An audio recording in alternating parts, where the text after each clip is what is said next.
Hi viewers, welcome to our channel. ప్రస్తుతం మనతో Zoom live లో అందుబాటులో ఉన్నారు doctor Pradeep Chinta, YSRCP UK convener. Namaste sir. Namaste Amar. ముందుగా మైరా టీవీ ప్రేక్షకులకి నమస్కారాలు. Fine Amar, how are you?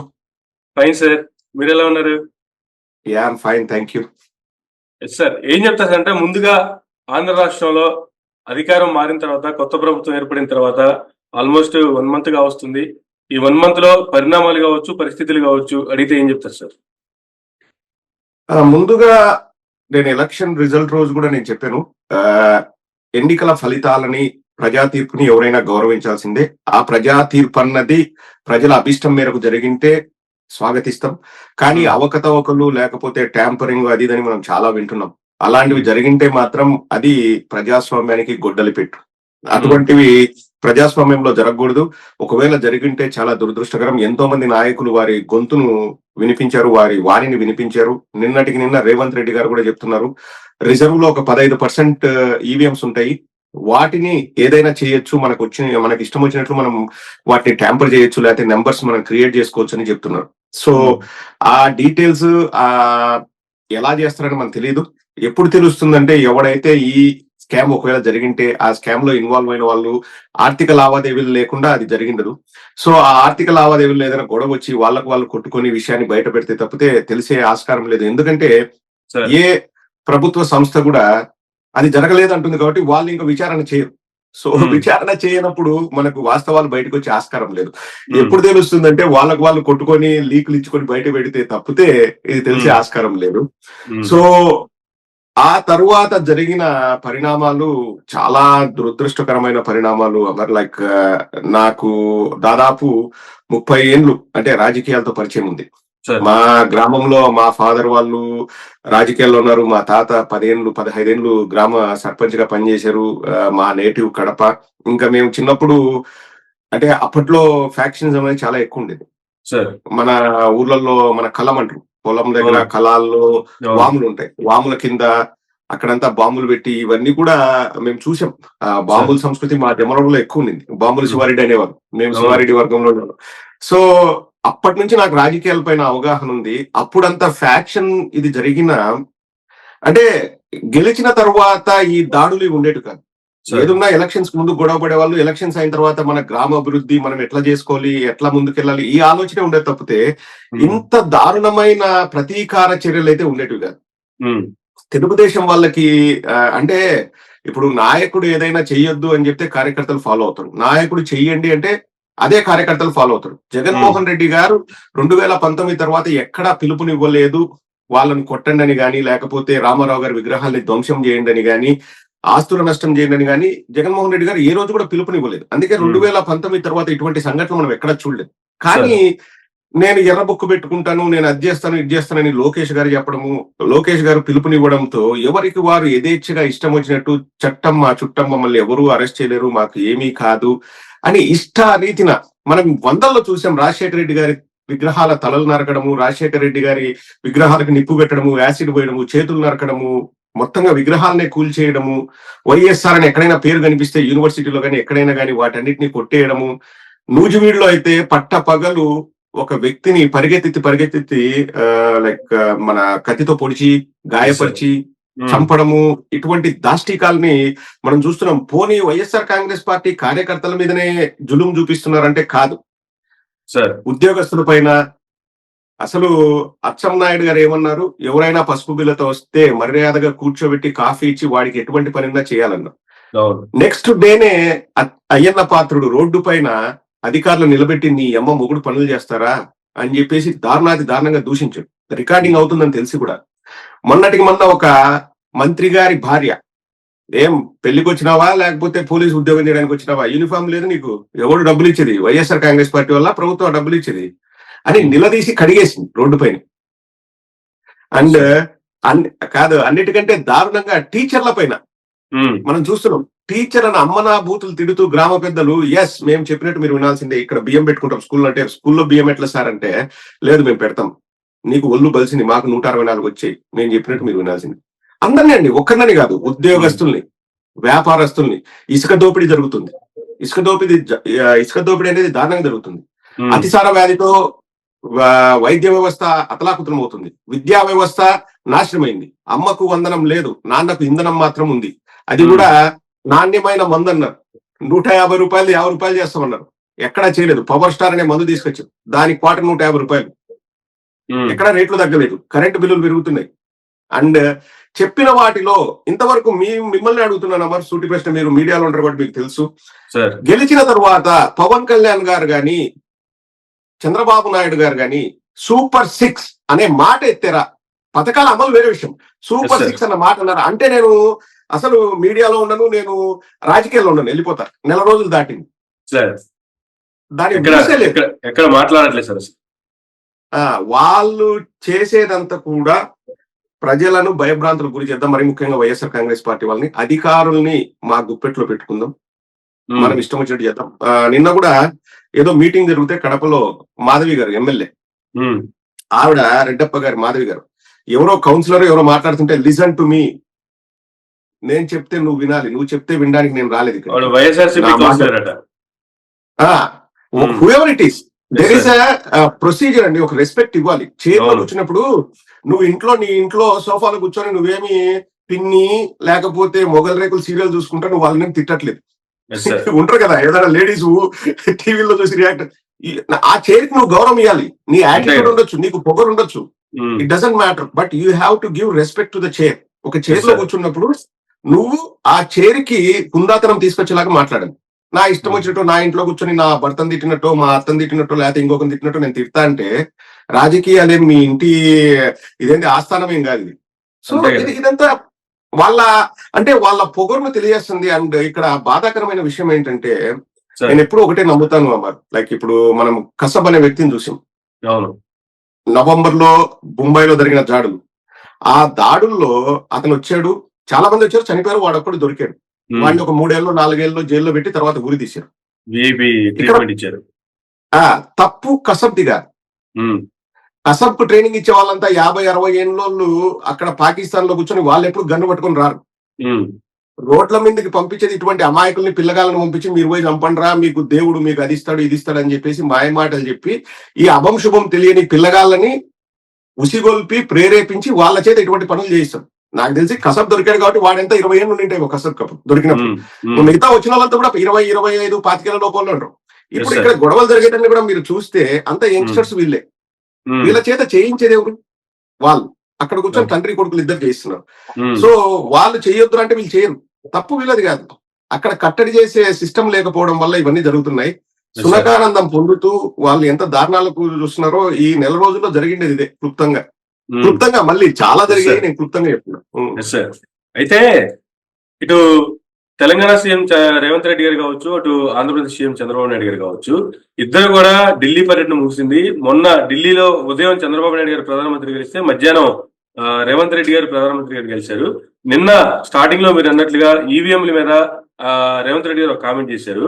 ఈ రోజు చూస్తే హైదరాబాద్ లో ప్రజాభవన్ లో చంద్రబాబు నాయుడు గారు, రేవంత్ రెడ్డి గారు, 2 రాష్ట్రాల సీఎంలు భేటీ అంటున్నారు. ఏపీలో 500 కిలోమీటర్ల దూరం తెలంగాణకు కావాలంట. అప్పట్లో మచిలీపట్నంలో బోర్డు కేసీఆర్ కి రాసిస్తున్నారంటూ మంత్రి లోకేష్ గారు అన్నారు. ఇప్పుడేమో ఇలా అంటున్నారు. ఏంటి లోగుత్తు అంటే ఏం చెప్తారు సార్ అసలు?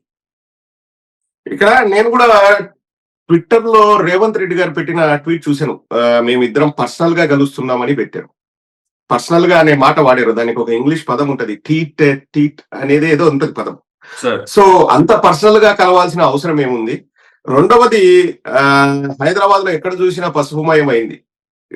ఫ్లైఓవర్ల దగ్గర చంద్రబాబు నాయుడు ఫోటోస్, ఆ జెండాలు అవి ఇవి పెట్టేసి. అండ్ ఎవరు కలిసినా ఒకటే అమర్, లైక్ రాష్ట్ర ప్రయోజనాలను తాకట్టు పెట్టకుండా, సొంత ప్రయోజనాల గురించి ఆలోచించకుండా రాష్ట్రానికి మంచి చేస్తే ఎవరైనా అప్రిషియేట్ చేస్తారు. కానీ వాళ్ళిద్దరు కలవడానికి నేను ఎక్కడో చదివాను, అందులో అవన్నీ ఊహాగానాలు ఉంటాయి. సోషల్ మీడియాలో 55 మంది ఎమ్మెల్యేల మద్దతు ఉంది, రేవంత్ రెడ్డి బీజేపీలోకి వెళ్ళిపోతాడు అనేది ఒక మాట అన్నారు. మరి నిన్న రేవంత్ రెడ్డి వచ్చేసి ఈవీఎం గురించి ఎందుకన్నాడు అంటే దాని ఉద్దేశం ఏంటో మనకు తెలియదు. అండ్ ఇప్పుడు ఎంత మంది కలిసి ఏం చేసినా గానీ అల్టిమేట్ గా రాజకీయాలు అన్నవి ప్రజలకు మంచి చేయడానికి ఉపయోగపడాలి గానీ మేమిద్దరం బలవంతులం అవుతాం. ఈ చంద్రబాబు నాయుడు దురదృష్టవశాత్తు, మన రాష్ట్ర ప్రజల దురదృష్టం ఏంటంటే ఏదైనా బయటికి చెప్పేది ఒకటి, లోపల చేసేది ఇంకోటి ఉంటుంది. సార్. అండ్ ఆయన ప్రతిదీ నా కొడుకు బాగుండాలి, నా సైన్యం బాగుండాలి, నా ఈటీవీ బాగుండాలి, ఏబిఎన్ బాగుండాలి, టీవీ5 బాగుండాలి, లేకపోతే ఆంధ్రజ్యోతి పత్రిక బాగుండాలి, ఇలా ఆలోచించే చేస్తాడు. అశ్విని దత్ బాగుండాలి, రాఘవేంద్రరావు బాగుండాలని. అది అంటే ఫస్ట్ నుంచి అది ఒక వాళ్ళ కార్యకర్తలు అయితే అది ప్లస్ అంటారు, ఎందుకంటే మా కార్యకర్తల్ని కాపాడుకుంటున్నారు అది ఇది అని చెప్పేసి. కానీ ప్రజలకు వచ్చే లోపల ఆచితూచి ఇది ఏదైనా ప్రజలకు చేస్తే మాకు మంచి జరుగుతుందా లేదా 1-10 సార్లు ఆలోచన చేస్తాడు. అంటే ప్రజలకు మంచి జరుగుతుందా కాదు, దానివల్ల మాకు మంచి జరుగుతుందా లేదని. సో చూద్దాం. అంటే ఇంకోట్లేండి, రాజకీయాల్ని మనం ఎలా చూడాలంటే లోపల క్లోజ్ డోర్స్ మధ్యలో మాట్లాడుకున్నది ఒక 5% బయటకు వస్తుంది. అది కూడా చెప్పాలి, తప్పదు కాదు.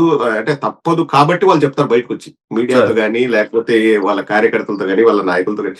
95% వాళ్ళు లోపల మాట్లాడుకునేవి ఎప్పుడు బయటికి రావు. ఇంకా ఇప్పుడు గురువు శిష్యులే ఇద్దరు ఓటుకునేటు కేసులో ఇద్దరు అడ్డంగా దొరికిన వాళ్ళే. ఏమన్నా దాన్ని కేసు మాఫీలు చేసుకుందామని మాట్లాడుకున్నారో మనకు తెలియదు. అది కానీ ఈ భేటీ తర్వాత విభజన హామీలు కావచ్చు నెరవేరే అవకాశాలు ఉన్నాయంటారా? ఏపీకి రావాల్సిన వాటా ఏపీకి వచ్చే అవకాశం ఉందంటారా? ఇప్పుడు సమస్య ఏంటంటే రేవంత్ రెడ్డి అన్న వ్యక్తి ఒక ప్రాంతీయ పార్టీ అధ్యక్షుడు కాదు. అన్ని నా చేతుల్లో ఉన్నాయి, నేను ఆర్డర్స్ ఇస్తాను అని చెప్పేసి. ఇప్పుడు రేవంత్ రెడ్డికి ఉన్న ఇబ్బంది ఏంటంటే విభజన హామీల్లో లేకపోతే మనకు ఆంధ్రప్రదేశ్ రాష్ట్రానికి రావాల్సిన డబ్బులు గాని ఆస్తులు గాని అవన్నీ రేవంత్ రెడ్డి ఇదిగో తీసుకొని నా జేబులో ఉందని ఇచ్చేంత సీన్ అయితే లేదు. ఇప్పుడు ఎందుకంటే కాంగ్రెస్ పార్టీ ఎట్లుంటుందంటే కాంగ్రెస్ పార్టీలో ప్రతి ఒక్కడు కూడా నేనే ముఖ్యమంత్రి అభ్యర్థి అని ఫీల్ అయ్యే టైపు కాంగ్రెస్ పార్టీ. సో పైన కూర్చున్నవాడు ముఖ్యమంత్రి స్థానంలో ఉన్నవాడి వీక్నెస్లు ఏంటి అవన్నీ కూడా వీళ్ళంతా ఎప్పటికప్పుడు బేరీజ్ వేస్తుంటారు. ఎందుకంటే కాంగ్రెస్ లో నువ్వు ముఖ్యమంత్రి కావచ్చు, నేను ముఖ్యమంత్రి కావచ్చు, ఎవరైనా ముఖ్యమంత్రి కావచ్చు. సో అందరికీ ఆశ ఉంటుంది. సో రేవంత్ రెడ్డి ఓకే, నేను ఇప్పుడు ఆంధ్రప్రదేశ్ కు ఇవ్వాల్సిన ఆస్తులు కానీ లేకపోతే విభజన హామీలో చెప్పినటువంటి ఇచ్చేస్తున్నాను, ఇదిగో చంద్రబాబు నాయుడు గారు తీసుకోండి మీరు నా గురువు అంటే మిగతా వాళ్ళ చేతికి అస్త్రం ఇచ్చినట్లే తెలంగాణలో. మిగతా నాయకుల చేతికి గానీ లేకపోతే కేసీఆర్ గానీ లేకపోతే ఇంకోరికి బీజేపీకి గానీ. సో అక్కడ తెలంగాణ ప్రయోజనాలను కాపాడుతున్నామని చెప్పేసి కేసీఆర్ గారు ఇంకా ఉద్యమమే స్టార్ట్ చేస్తారు. లేదా కాంగ్రెస్ లో ఉన్న వాళ్ళే మీరు ఎట్లిస్తారు ఆంధ్రాకి అని చెప్పేసి రేవంత్ రెడ్డిని బాగా ఇబ్బంది పెడతారు. ఇంకా బీజేపీ వాళ్ళు ఇంకా వాళ్ళ స్టైల్లో వాళ్ళు చేస్తారు. సో చంద్రబాబు నాయుడు అడుగుతూనే మా శిష్యుడు అబ్బా నాకు ఇచ్చేస్తాడు అనేది అది మనం ఎక్స్పెక్ట్ చేయలేము. బట్ ఆంధ్రప్రదేశ్ కు రావాల్సిన విభజన హామీలో ఏవైతే ప్రామిసులు చేశారో అవన్నీ వస్తే బాగుంటుంది, మనకు కూడా మంచి జరుగుతుంది. బట్ నాకైతే అది ఎక్కడ జరుగుతుందని కనిపించట్లేదు. ఎట్లా వాళ్ళు వచ్చి బయటకు వచ్చి డిక్లరేషన్ ఇస్తారంటే పాము చావకూడదు కట్టె విరగకూడదు అని చెప్పేసి ఏదైనా ఒక మధ్య మార్గాన్ని వాళ్ళు అనుసరిస్తారు. ఇది ఇంకా చర్చలు జరుగుతున్నాయి, అది ఒక స్టేజ్కి వస్తుంది. కానీ చర్చలు బాగా జరిగాయని చంద్రబాబు నాయుడు చెప్తాడు, మనకు వస్తాయి, ఇదిగో వస్తాయి, 2 ఏళ్ళకి వస్తాయి, 3 ఏళ్ళకి వస్తాయని. రేవంత్ రెడ్డి ఏమంటాడు, తెలంగాణకు నష్టం జరగకుండా నేను వ్యవహరిస్తానని ఆయన అంటాడు. ఇంతకంటే ఏం జరగదు. కానీ ఇద్దరు మాట్లాడుకున్న తర్వాత మీరు అన్నట్లుగా కేంద్రం నుంచి ఢిల్లీ నుంచి ఇటు కాంగ్రెస్ అధిష్టానం కావచ్చు వాళ్ళు కూడా అప్రూవల్ ఉండాలి, డైరెక్ట్ గా ఇస్తారంటానికి లేదు. కానీ దీనివల్ల ఇప్పుడు వచ్చేది ఏంటంటే అంటే వీళ్ళ పర్సనల్ ఇష్యూస్ మాట్లాడుకోవడానికి భేటీ అంటారా, లేదు దీని మీద కూడా ఏమైనా కొంచెం క్లారిటీ వచ్చే అవకాశం ఉందంటారు? అసలు ఇప్పటికీ నాకు తెలిసి రేవంత్ రెడ్డి జుట్టు చంద్రబాబు చేతిలో ఉందని నేను అనుకుంటాను. రేవంత్ రెడ్డి మొన్న ఎక్కడో ఒక మీటింగ్ లో మేము సహచరులము, నా గురువు అన్నారంటే చెప్పు తీసుకొని కొడతా ఏదో అన్నాడు, ఒక మాట అన్నాడు, మీడియాతో మాట్లాడారు. కానీ ఇప్పటికీ నాకు తెలిసి రేవంత్ రెడ్డి జుట్టు చంద్రబాబు చేతిలో ఉంది. ఎందుకంటే రేవంత్ రెడ్డికి సహాయం చేసింది అక్కడ మెయిన్ గా పచ్చ మీడియా ఎలక్షన్ టైంలో బాగా సహాయం చేసింది. సో పచ్చ మీడియా అంతా చంద్రబాబు నాయుడు సామాజిక వర్గం, చంద్రబాబు నాయుడు ఎట్లా చెప్తే అట్లే వింటది. రేవంత్ రెడ్డికి ఏం పచ్చ మీడియా చుట్టం కాదు. అప్పుడు ఏంటంటే అవసరం ఉంది కాబట్టి రేవంత్ రెడ్డికి సపోర్ట్ చేశారు. కాబట్టి రేవంత్ రెడ్డి జాగ్రత్తగానే ఉంటాడు. రేవంత్ రెడ్డి అంత బలవంతుడేం కాదు. పైగా ఇప్పుడు వీళ్ళ దరిద్రమైన కలయికలు ఎట్లుంటాయంటే చంద్రబాబు నాయుడు ఇప్పుడు అధికారికంగా ప్రత్యక్షంగా కూటమిలో భాగస్వామి. ఎవరెవరికి శత్రుత్వం? బీజేపీకి, కాంగ్రెస్ కి. కానీ ఇక్కడ మేము మిత్రులము అంటున్నారు. చూడు ఎంత దరిద్రంగా ఉంటాయి చూడండి కలయికలు. ఒకవేళ రాష్ట్ర ముఖ్యమంత్రుల హోదాలో కలిస్తే పర్లేదు, లేదు నా శిష్యుడు నేను గురువుని, మా ఇద్దరికి ఓటుకు నోటు బంధం ఉంది, మేము కలుసుకుని కేసులు కొట్టేయించుకుంటాం అంటే అంతకంటే దరిద్రం ఇంకోటి ఉండదు. సో ఏపీకి సంబంధించి చూసుకుంటే ఏపీ నుంచి క్యాబ్ జెమినీ అలాంటి పెద్ద పెద్ద ఐటీ కంపెనీ కూడా వెళ్ళిపోతుంది. దీనికి కారణం ఏంటంటే ఏం చెప్తారు? ఇప్పుడు క్లియర్ గా మనం చూస్తే ఎవరికైనా కానీ ఒక కంపెనీ పెట్టాలంటే 3-4 ప్రధానమైన ఇప్పుడు నేనే ఒక కంపెనీ పెట్టాలని ఇండియాకి వచ్చేసి నేను చూసుకునేది ఏంటంటే ఒకటి ట్రాన్స్పోర్టేషన్ అండ్ కమ్యూనికేషన్, ప్లేస్ ఎక్కడైనా పెడితే నాకు అనువుగా ఉండాలి. రెండోది లోకల్ ఫెసిలిటీస్. అక్కడ మనకు కావాల్సినటువంటి, అంటే ఇప్పుడు నా ఎంప్లాయీస్ వస్తారు, ఎవరైనా రిక్రూట్ చేసుకుంటుంటే ఆ ఎంప్లాయీ ఎందుకు వస్తారు అక్కడికి, వాడికి కావాల్సిన మంచి ఫెసిలిటీస్ ఉన్నాయా, అండ్ పిల్లలకు చదువు మెయిన్, హాస్పిటల్స్ ఇవన్నీ ఉన్నాయా అది కూడా చూస్తారు. And as a company main గా వాళ్ళు చూసేది ఏంటంటే శాంతి భద్రతలు. ఇది పీస్ఫుల్ ప్లేసా, మనకి ఏ తలకాయ నొప్పి ఉండదా, పొలిటికల్ ప్రెషర్స్ ఉండవా అనేవి కూడా చూసుకుంటారు. ఇవన్నీ మనం భరోసా ఇస్తే వాళ్ళు వచ్చి పెడతారు. ఇప్పుడు చూడండి, ఇప్పుడు మన ఈ ఐటీ హబ్లు ఉన్నాయి, పూణే గాని, గురుగావ్ గాని, లేకపోతే హైదరాబాద్ గాని, చెన్నై, బెంగళూరు, కొచ్చి, ఇట్లా ఉన్నాయి కదా. అక్కడ ఏంటంటే వాళ్ళకి ఆల్రెడీ అక్కడ నెట్వర్కింగ్ బాగుంటుంది, కమ్యూనికేషన్స్ బాగుంటాయి, లేకపోతే ట్రాన్స్పోర్టేషన్ బాగుంటుంది, పిల్లలకి ఆల్రెడీ అక్కడ ఎస్టాబ్లిష్ అయిన కంపెనీలు ఉన్నాయి కాబట్టి అవన్నీ ఉంటాయి. మన రాష్ట్రంలో ఇప్పుడిప్పుడే మనము, అంటే గత 5 ఏళ్లలో వైజాగ్ ని చాలా డెవలప్ చేసింది. ఇన్ఫోసిస్ వచ్చింది, అండ్ చాలా చాలా కంపెనీలు వస్తున్నాయి. ఆర్బీఐ వాళ్ళు కూడా ఆఫీస్ పెట్టారని చెప్పేసి మనం విన్నాం. జగన్మోహన్ రెడ్డి గారి హయాంలోనే అది స్టార్ట్ అయింది. సో ఇట్లా చాలా చాలా కంపెనీస్ మనకు వైజాగ్ వచ్చాయి. మనం వైజాగ్ ని ఒక ఆర్థిక రాజధానిగా, ఒక మన పరిపాలన రాజధానిగా మనం ప్రమోట్ చేయడానికి బాగా ట్రై చేసాం వైఎస్ఆర్సీపీ గవర్నమెంట్ లో. శాంతి భద్రతలు కూడా బాగున్నాయి. సో వాళ్ళు వస్తామని చెప్పేసి మే 31 కూడా మనకు ఆర్టికల్ వచ్చింది న్యూస్ పేపర్ లో, వాళ్ళు వస్తున్నారు అని. ఈ గొడవలు ఇవన్నీ చూసిన తర్వాత ఇట్లా నరుక్కోవడాలు, చంపుకోవడాలు, పైగా దరిద్రం ఏంటంటే ఇప్పుడు సోషల్ మీడియాలో వాళ్ళ కంపెనీలకు సంబంధించిన సిఇఓలు అందరూ ఉంటారు. ఏ కంపెనీకి అయినా, ఏ కంపెనీకైనా ట్విట్టర్ అకౌంట్ ఉంటుంది, లేకపోతే ఫేస్బుక్ లో, ఎక్కడ ఫేస్బుక్ అంటే ట్విట్టర్ లో ఉంటుంది. వాళ్ళ సిఇఓలకు, మేనేజర్లకి, ఆఫీసర్లకి, వాళ్ళకి వీళ్ళకి. ఇప్పుడు తెలుగుదేశం వాళ్ళు ఏం చేశారంటే ఎవరినైనా కొడితే రోడ్డు మీద వెంబడించి కత్తితో పొడిస్తే సునకానందం పొందుతూ వాళ్ళ మెయిన్ టీడీపీ అకౌంట్ నుంచి, లేకపోతే మెయిన్ లీడర్ల అకౌంట్ నుంచి, చూసారా మేము ప్రతీకారం తీర్చుకుంటున్నాం, మేము రాజశేఖర రెడ్డి గారి విగ్రహాన్ని కూలుస్తున్నాం, రాజశేఖర రెడ్డి గారి విగ్రహాన్ని కాల్చుతున్నాం, యాసిడ్ పోస్తున్నాం అని సునకానందం పొందుతూ వాటిని వైరల్ చేసి ఇప్పుడు ఎందుకు మరి నాకే ఎంతో మంది, నేను ఏదైనా ఒక పోస్ట్ పెట్టినా, మెసేజ్ పెట్టినా కింద థ్రెటనింగ్ మెసేజ్లు వస్తాయి. నువ్వు ఇండియాకి రారా, నీ ఎంత చూస్తాం, నీ కథలు చూస్తాం. అంటే నాకు అర్థం కాదు ఏంటంటే ఇప్పుడు అధికారం మారిపోతానే ఇదంతా మారిపోద్దా? సో ఈ భయానక వాతావరణం సృష్టించి ఇప్పుడు ఒక్కటి నేషనల్ మీడియా కూడా కోడే కూసింది. రోడ్ల మీద కత్తులతో పొడుస్తుంటే దాన్ని నేషనల్ మీడియా కూడా చెప్పింది, వైఎస్ఆర్ కాంగ్రెస్ పార్టీ బిల్డింగ్లను కూల్చడము, ఆస్తులను ధ్వంసం చేయడము, ఎక్కడికక్కడ చంపడము, నరకడము, ఇవన్నీ చూసి ఎవరైనా కానీ ఏమనుకుంటారు, వద్దు ఇక్కడ శాంతి భద్రతల పరిస్థితి బాగలేదు, మన ఎంప్లాయీస్ సేఫ్ గా. ఇప్పుడు ఒక సింపుల్ ఎగ్జాంపుల్ అబ్బా, ఇప్పుడు ఉన్న పరిస్థితి చెప్తాను నేను. ఏదైనా ఇన్ఫోసిస్ లో గానీ, క్యాప్జెమినీలో గానీ అందరికీ అభిప్రాయాలు ఉంటాయి. నీకు ఒక సినిమా యాక్టర్ అంటే ఇష్టం, నాకు ఒక సినిమా యాక్టర్ అంటే ఇష్టం, నీకు ఒక క్రికెటర్ అంటే ఇష్టం, నాకు ఒక క్రికెటర్ అంటే, వాళ్ళు డిస్కషన్ కూడా చేస్తారు. అలాగే నీకు ఒక రాజకీయ పార్టీ అంటే నీకు ఇష్టం ఉండొచ్చు, నాకు ఒక రాజకీయ పార్టీ అంటే నాకు ఇష్టం ఉండొచ్చు. ఇప్పుడు వైఎస్ఆర్ కాంగ్రెస్ పార్టీకి సపోర్ట్ చేస్తా అంటేనే వాడి కోసం ఆఫీస్ లో నుంచి బయటికి ఫోన్లు వెళ్తాయి. బయట ఒక 10 మంది వెయిట్ చేస్తుంటారు తెలుగుదేశం వాళ్ళు, ఏమరా నువ్వు వైఎస్ఆర్సీపీకి సపోర్ట్ చేస్తున్నావు అంట, నీ కథ ఇది అది అని బయటకు వస్తేనే వాడిని కొట్టడము, చంపడము, ఏదో ఒకటి చేస్తారు. ఎవరు రెస్పాన్సిబిలిటీ దానికి తీసుకోవాలి? కంపెనీ తీసుకోవాలి. ఇప్పుడు క్యాబ్ చెప్పి కానీ ఇంకొకటి కానీ ఏం ఆలోచిస్తాడు, నాకు ఎందుకురా బాబు, వాళ్ళు వ్యాపారాలు చేసుకునేది వాళ్ళ లాభాలు పొందడానికి, అలాగే వాళ్ళ ఎంప్లాయీస్ సేఫ్ గా ఉండాలని వాళ్ళు ఆలోచిస్తారు. ఇట్లా బయటకు వచ్చేసి నియంతృత్వ పాలన జరుగుతుంటే వాళ్ళు కూడా ఏమంటారు, వద్దులేరా నాయన, ఏదైనా సేఫ్ గా ఉన్న చోటుకి వెళ్దాం, ఎందుకు ఈ రచ్చ, ఎందుకు ఈ గొడవలు, ఎందుకు మనం ఎందుకు పోయి మన ఎంప్లాయీస్ ని బలిపశువులు చేయాలి అక్కడ, వద్దు అని చెప్పేసి వాళ్ళ కంపెనీలు వెళ్ళిపోతున్నాయి. ఎక్కడ సేఫ్టీ అని నిన్న నేను ఒక వీడియో చూశాను, వేంపల్లి దగ్గర రోడ్డు పక్కన వెహికల్స్ అని వెళ్తున్నాయి.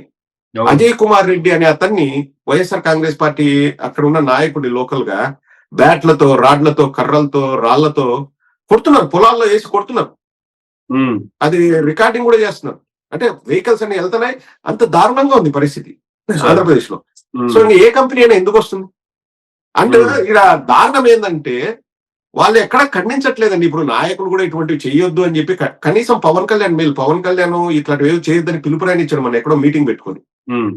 తెలుగుదేశం వాళ్ళు ఎక్కడ ఖండించట్లేదు, వాళ్ళు గొప్పగా చెప్పుకుంటున్నారు, మేము కొడుతున్నాం వైఎస్ఆర్ కాంగ్రెస్ పార్టీ వాళ్ళని, మాకు ప్రజలు అధికారం ఇచ్చింది దీనికోసమే, కక్ష తీర్చుకోవడానికి, మేము ఇట్లా చేయడానికి అని చెప్పేసి వాళ్ళు ఎంజాయ్ చేస్తున్నారు దాన్ని. అంటే సోషల్ మీడియాలో విపరీతంగా పబ్లిసిటీ చేసుకుంటున్నారు. చూసారా, మేము ఈరోజు వీడిని కొట్టాం, రేపు వాడిని కొట్టాం. వైస్ ఛాన్సలర్స్ కి దిక్కు లేదబ్బా. వైస్ ఛాన్సలర్స్ కార్ ని ఎస్కే యూనివర్సిటీలో బైక్ తో గుద్ది వైస్ ఛాన్సలర్ డ్రైవర్ ని కొట్టి వైస్ ఛాన్సలర్ ని కొట్టినంత పని చేశారు. ఉమ్, విద్యా వ్యవస్థల్లోకి దారుణాతి దారుణంగా రౌడీయిజం రాజకీయం ఎంటర్ అవుతుంది.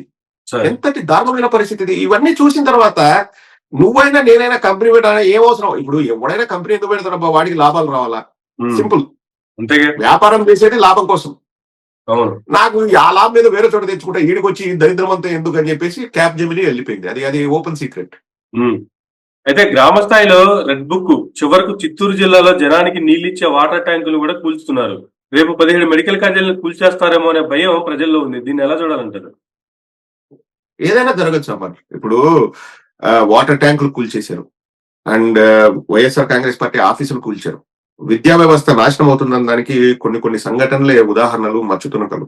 సార్ ఇక్కడ అనంతపురం డిస్టిక్ లో నాకు కరెక్ట్ పేర్లు తెలియదు, 6వ తరగతి పిల్లల్ని వాళ్ళ తల్లిదండ్రులు వైఎస్ఆర్ సిపికి సపోర్ట్ చేశారని ప్రధానోపాధ్యాయుడి దగ్గరికి వచ్చేసి టీసీ ఇచ్చి పంపించండి అని చెప్పేసి బెదిరిస్తున్నారట వైఎస్ఆర్ కాంగ్రెస్ పార్టీ పిల్లల్ని. ఇది ఇంతకుముందు ఎప్పుడైనా మనం విన్నామా? సార్ అసలు ఇటువంటి సంఘటన మనం విన్నామా? ఒక మధ్యాహ్న భోజనం పెట్టే ఒక మహిళ, పెద్ద ఆవిడ, 23 ఏళ్ల నుంచి ఆ జాబ్ చేస్తుందంట. 23 ఏళ్ల నుంచి. ఉమ్, అంటే ఇప్పుడు 2001-2లోనో ఎప్పుడో మొదలు పెట్టింటది. అప్పుడు అవును.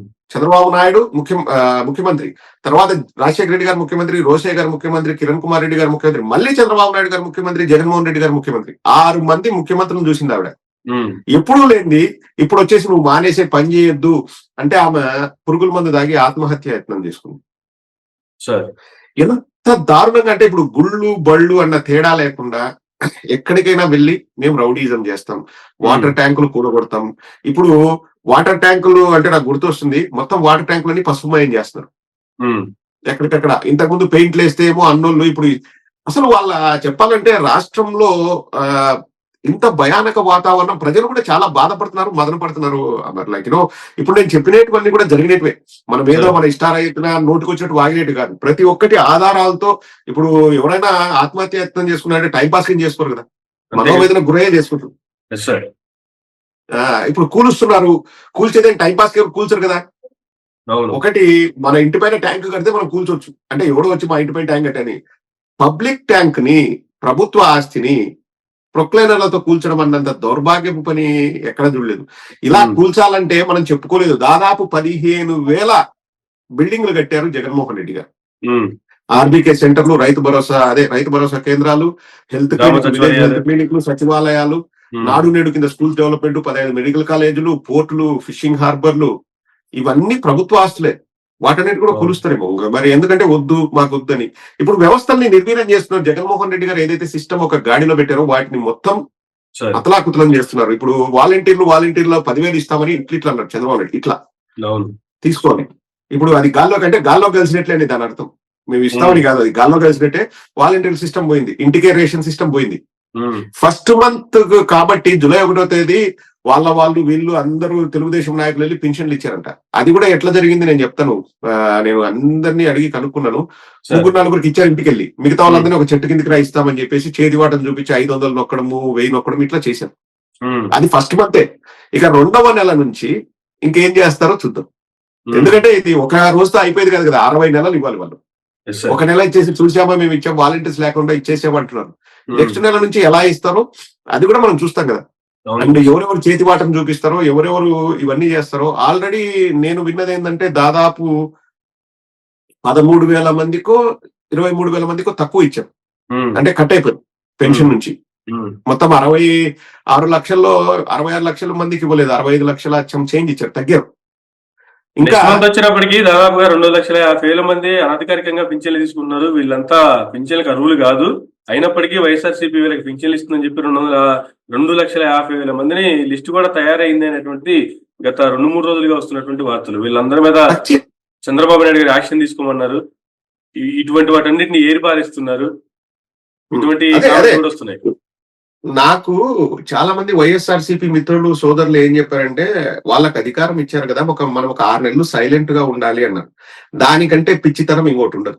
వాళ్ళు ఎలా చేస్తారంటే, వాళ్ళది ఒక గమ్మత్తైన వ్యవస్థ నడుస్తుంది అన్నారు. వాళ్ళు ఎలా చేస్తారంటే, వాళ్ళు చంద్రబాబు నాయుడు చేస్తున్నాడనో పవన్ కళ్యాణ్ చేస్తున్నాడనో చెప్పరు. మీడియా ఎలా చేస్తుంది? ఇప్పుడు నేనే ఒక పచ్చ మీడియా అబ్బా, నేనే ఒక వెంకటకృష్ణనో లేకపోతే నేనే ఒక సాంబశివరావో నేనే వినాడు అనుకోండి, ఈ రోజు వార్తల్లోని ముఖ్యాంశాలు, గ్రామాల్లో వ్యతిరేకత తీవ్రంగా వస్తుంది, అర్హత లేని వాళ్ళందరికీ కూడా పింఛన్లు ఇచ్చారని చెప్పేసి వాళ్ళు కంప్లైంట్లు ఇచ్చారు. చంద్రబాబు నాయుడు వద్దు, ఎందుకు మనం అందరికీ ఇస్తాం కదా అంటే లేదు లేదు అని ఆధారాలతో సహా గ్రామస్తులే ఒక ఉద్యమం లాగా వచ్చేసి ఆఫీసర్ల దగ్గర వీడికి ఇవ్వద్దు అని చెప్తున్నారు. సో ప్రజాభీష్టం మేరకు ఈ పాయింట్ నొక్కుతారట. ప్రజాభీష్టం మేరకు చంద్రబాబు గారికి ఇష్టం లేకపోయినా, పవన్ కళ్యాణ్ గారికి ఇష్టం లేకపోయినా ఇట్లా వీళ్ళు చెప్తున్నారు కాబట్టి మనం అందరికీ ఒకేలాగా ఉండాలి, అందరికీ మంచి జరగాలి కాబట్టి 3 లక్షలు లేపేసినాం అంటే ఆ 3 లక్షలు ఎవరు ఉంటాయి? వైఎస్ఆర్ కాంగ్రెస్ పార్టీ వాళ్ళు ఉంటాయి. వాళ్ళందరికీ అర్హత ఉంటాయి కానీ వాళ్ళు లేపేస్తారు. ఇది జరిగేది ఇదే. మొన్న వెంకటకృష్ణ ఒక ఎక్కడో నేను క్లిప్ చూసా ట్విట్టర్ లోనే, 16,000 మందితో మెగా డిఎస్సి ఇస్తున్నట్టు. ఎందుకబ్బా స్టూడెంట్ టు టీచర్ రేషియో అన్నిటికంటే ఎక్కువ ఆంధ్రప్రదేశ్ లో ఉంది, ఇంకెందుకు మళ్ళీ మెగా డిఎస్సి అనేసి వాళ్ళే. అంటే ఏంటి, అది ఎలాగో ఇచ్చేది లేదు, సచ్చేది లేదు. సో దాన్ని అలా మళ్ళీ ఏమంటారంటే ఇది ప్రజా ఉద్యమం, ప్రజలే వద్దంటున్నారు అని చెప్పేసి మళ్ళీ ప్రజల మీద అది వాళ్ళ సిస్టమ్ అబ్బా. అందుకే నేను చెప్తున్నాను వైఎస్ఆర్ కాంగ్రెస్ పార్టీ వాళ్ళకి కానీ ఇంకొకరికి కానీ ఫస్ట్ నెల నుంచే ఏం జరుగుతుంది అనేది ప్రజలకు చెప్పాల్సిన బాధ్యత మనకు. ఎందుకంటే ప్రజలు మ్యాండేట్ ఇచ్చింది 5 సంవత్సరాలకి, 60 నెలలకి. ఇప్పుడు ఒక్క నెల మరి నేను లెక్కేసాను, 4,12,00,000 మంది ఓటర్లు ఉన్నారు. అందులో మహిళలే ఎక్కువ పురుషుల కంటే. 2,10,00,000 మంది మహిళలు, 2,02,00,000 మంది పురుషులు. మన ముఖేష్ కుమార్ మీనా గారు చెప్పిన దాని ప్రకారం ఎలక్షన్స్ ముందు చెప్పారు కదా ఇంతమంది ఓటర్లు అంతా 18 ఏళ్ళు దాటిన వాళ్ళే కదా. సో వాళ్ళకి ఒక్కొక్కరికి 1,500 ఇస్తారని చెప్పేసి Super 6 లో చెప్పారు. ఒక్క నెల ఇవ్వకపోతే ఎంత స్కామ్ తెలుసా? ఒక్క నెల ఇవ్వకపోతే 3,150 కోట్ల scam.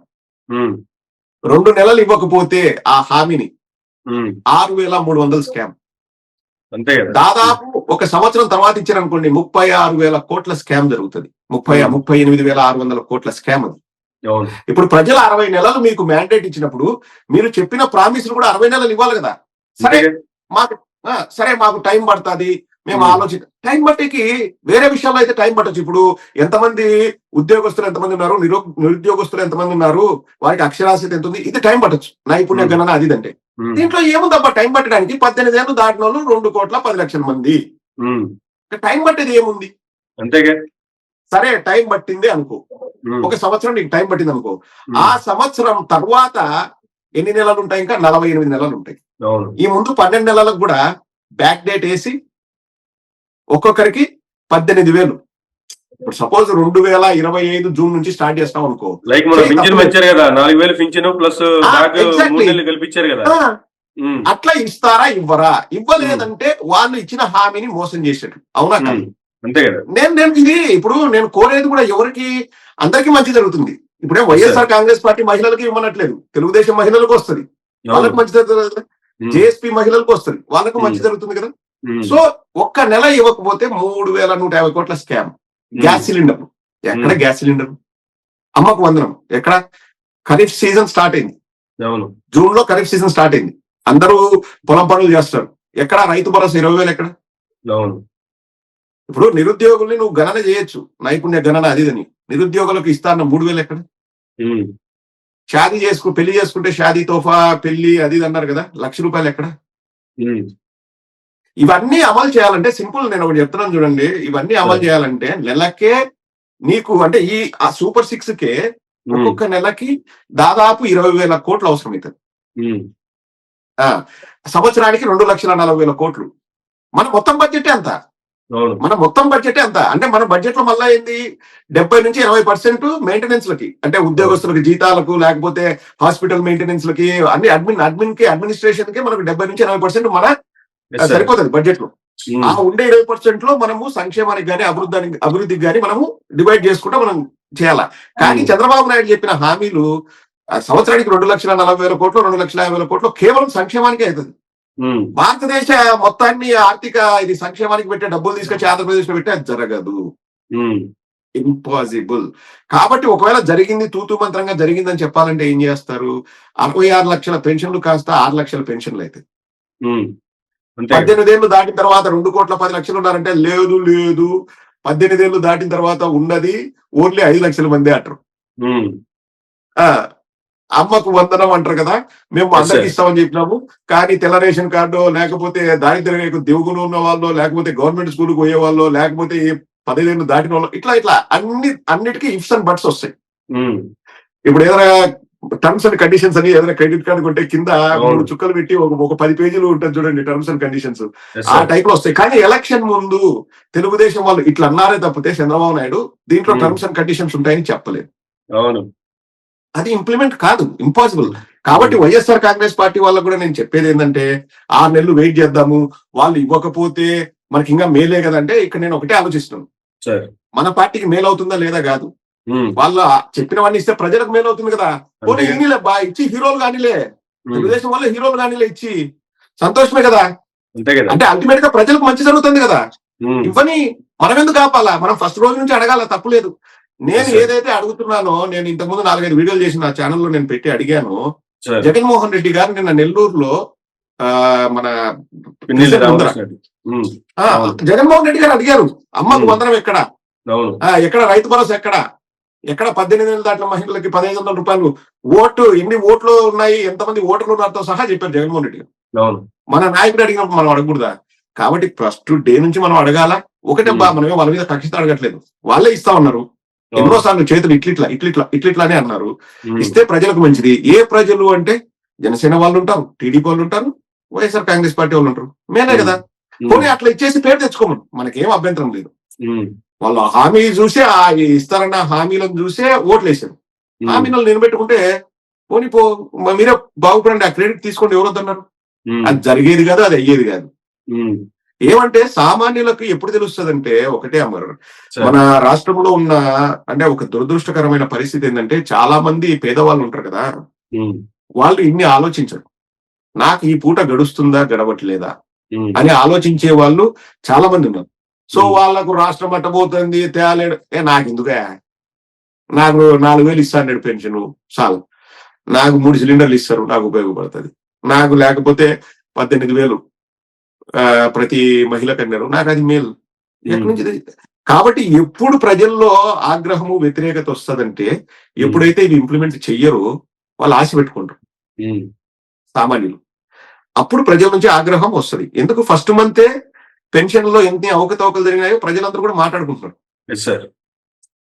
So we'll wait and see. But ఏంటంటే ప్రశ్నించాల్సిన పని అయితే మనకుంది. మనం ప్రశ్నించకపోతే దాన్ని కూడా 2 విధాలుగా చెప్తారు తెలుగుదేశం వాళ్ళు. వీళ్ళు భయపడ్డారు, మాట్లాడడం లేదు, మేము మమ్మల్ని చూసి వణికిపోతున్నారని ఒకడంటాడు. రెండో వాడేమో వీళ్ళకు కూడా అర్థమైపోయింది చంద్రబాబు నాయుడు మంచోడని, అందుకని ప్రతిపక్షం వాళ్ళు ఏం మాట్లాడలేదని అట్ట కూడా స్టార్ట్ చేస్తారు. మళ్ళీ ఆ మ్యూజిక్ కూడా స్టార్ట్ అవుతుంది. సో వైఎస్ఆర్ కాంగ్రెస్ పార్టీ వాళ్ళకి నేను చెప్పేది ఏంటంటే ప్రశ్నించే హక్కు, ప్రజాస్వామ్య పద్ధతిలో ప్రశ్నించే హక్కు ప్రతి పౌరుడికి ఉంది. సో మనం ప్రశ్నించం అంతే. అయితే మీరు అన్నట్లుగా వీళ్ళు ఇచ్చినటువంటి హామీలన్నీ అమలు సాధ్యం కాదు అనేటువంటి విషయం వాళ్ళకే తెలుసు. అమలు చేయాలంటే చాలా అప్పులు చేయాలి, లేదంటే చాలా కష్టపడాలనే విషయం కూడా తెలుసు. అయినా వీళ్ళైతే చేయగలరు, ఇచ్చారు కాబట్టి, హామీలు ఇచ్చారు కాబట్టి చేస్తారనేటువంటి ప్రజలు ఏ విధంగా నమ్మారా నిజంగానే అంటే ఏం చెప్తారు సార్? ఇప్పుడు మ్యాండేటరీ ఇచ్చారా అంటే ఏం చెప్తారు? ఇప్పుడు ఎలా అయిపోయిందంటే సిస్టమ్స్ అంటే ఒక రాజకీయమనే కాదు, ఇన్స్టెంట్ కాఫీ లాగా అయిపోయింది. అంటే ఇప్పుడు ప్రపంచంలో జరిగేటన్ని కూడా ప్రజల ముందుకు ఈ సెల్ ఫోన్లు చేతిలోకి వచ్చాయి. 3 రోజుల క్రితం జరిగింది ఏంటంటే ఇప్పుడు గుర్తుండట్లేదు, దురదృష్టవశాత్తు ప్రజలకి గుర్తుండట్లేదు. అంత ఫాస్ట్ యుగం అయిపోయింది ఇది, ఇన్స్టెంట్ కాఫీ లాగా. నాకు ఇప్పుడు ఇది కావాలా, జరిగిందా, ఓకే. 5 ఏళ్ల క్రితం చంద్రబాబు నాయుడు హామీలు నిలబెట్టుకున్నాడా అంటే ఆలోచించే అంత టైం లేదు ప్రజలకి. బికాస్ ఇప్పుడు 5 ఏళ్ళు అన్నది చాలా పెద్ద కాలం. ఒక సినిమా, పెద్ద సినిమా వస్తే వారం ఆడితే గొప్ప అనే పరిస్థితి ఉంది. ఇంతకు ముందు ఒక 180 రోజులు 200 రోజులు ఆడేది సిల్వర్ జూబ్లీ అది అని చెప్పేసి 1 year ఆడిన కాలాలు ఉన్నాయి. వాటి గురించి 1 year చర్చ నడిచేది ఏదైనా ఒక సినిమా గురించి. ఇప్పుడు ఏమైపోయిందంటే సమస్యలు ఎక్కువైపోయాయి, అలాగే జరుగుతున్న పరిణామాలు ఎక్కువైపోయాయి. ప్రజలకి ఇంతకు ముందు 10 విషయాలు తెలిస్తే ఇప్పుడు సెల్ ఫోన్ పుణ్యమాని 1000 విషయాలు తెలుస్తున్నాయి. సో ఆ ప్రవాహంలో ఏమైపోతుందంటే లాస్ట్ 5 ఏళ్ళు చంద్రబాబు నాయుడు ఇచ్చినాడా లేదా అంటే అది గుర్తులేదు మాకు.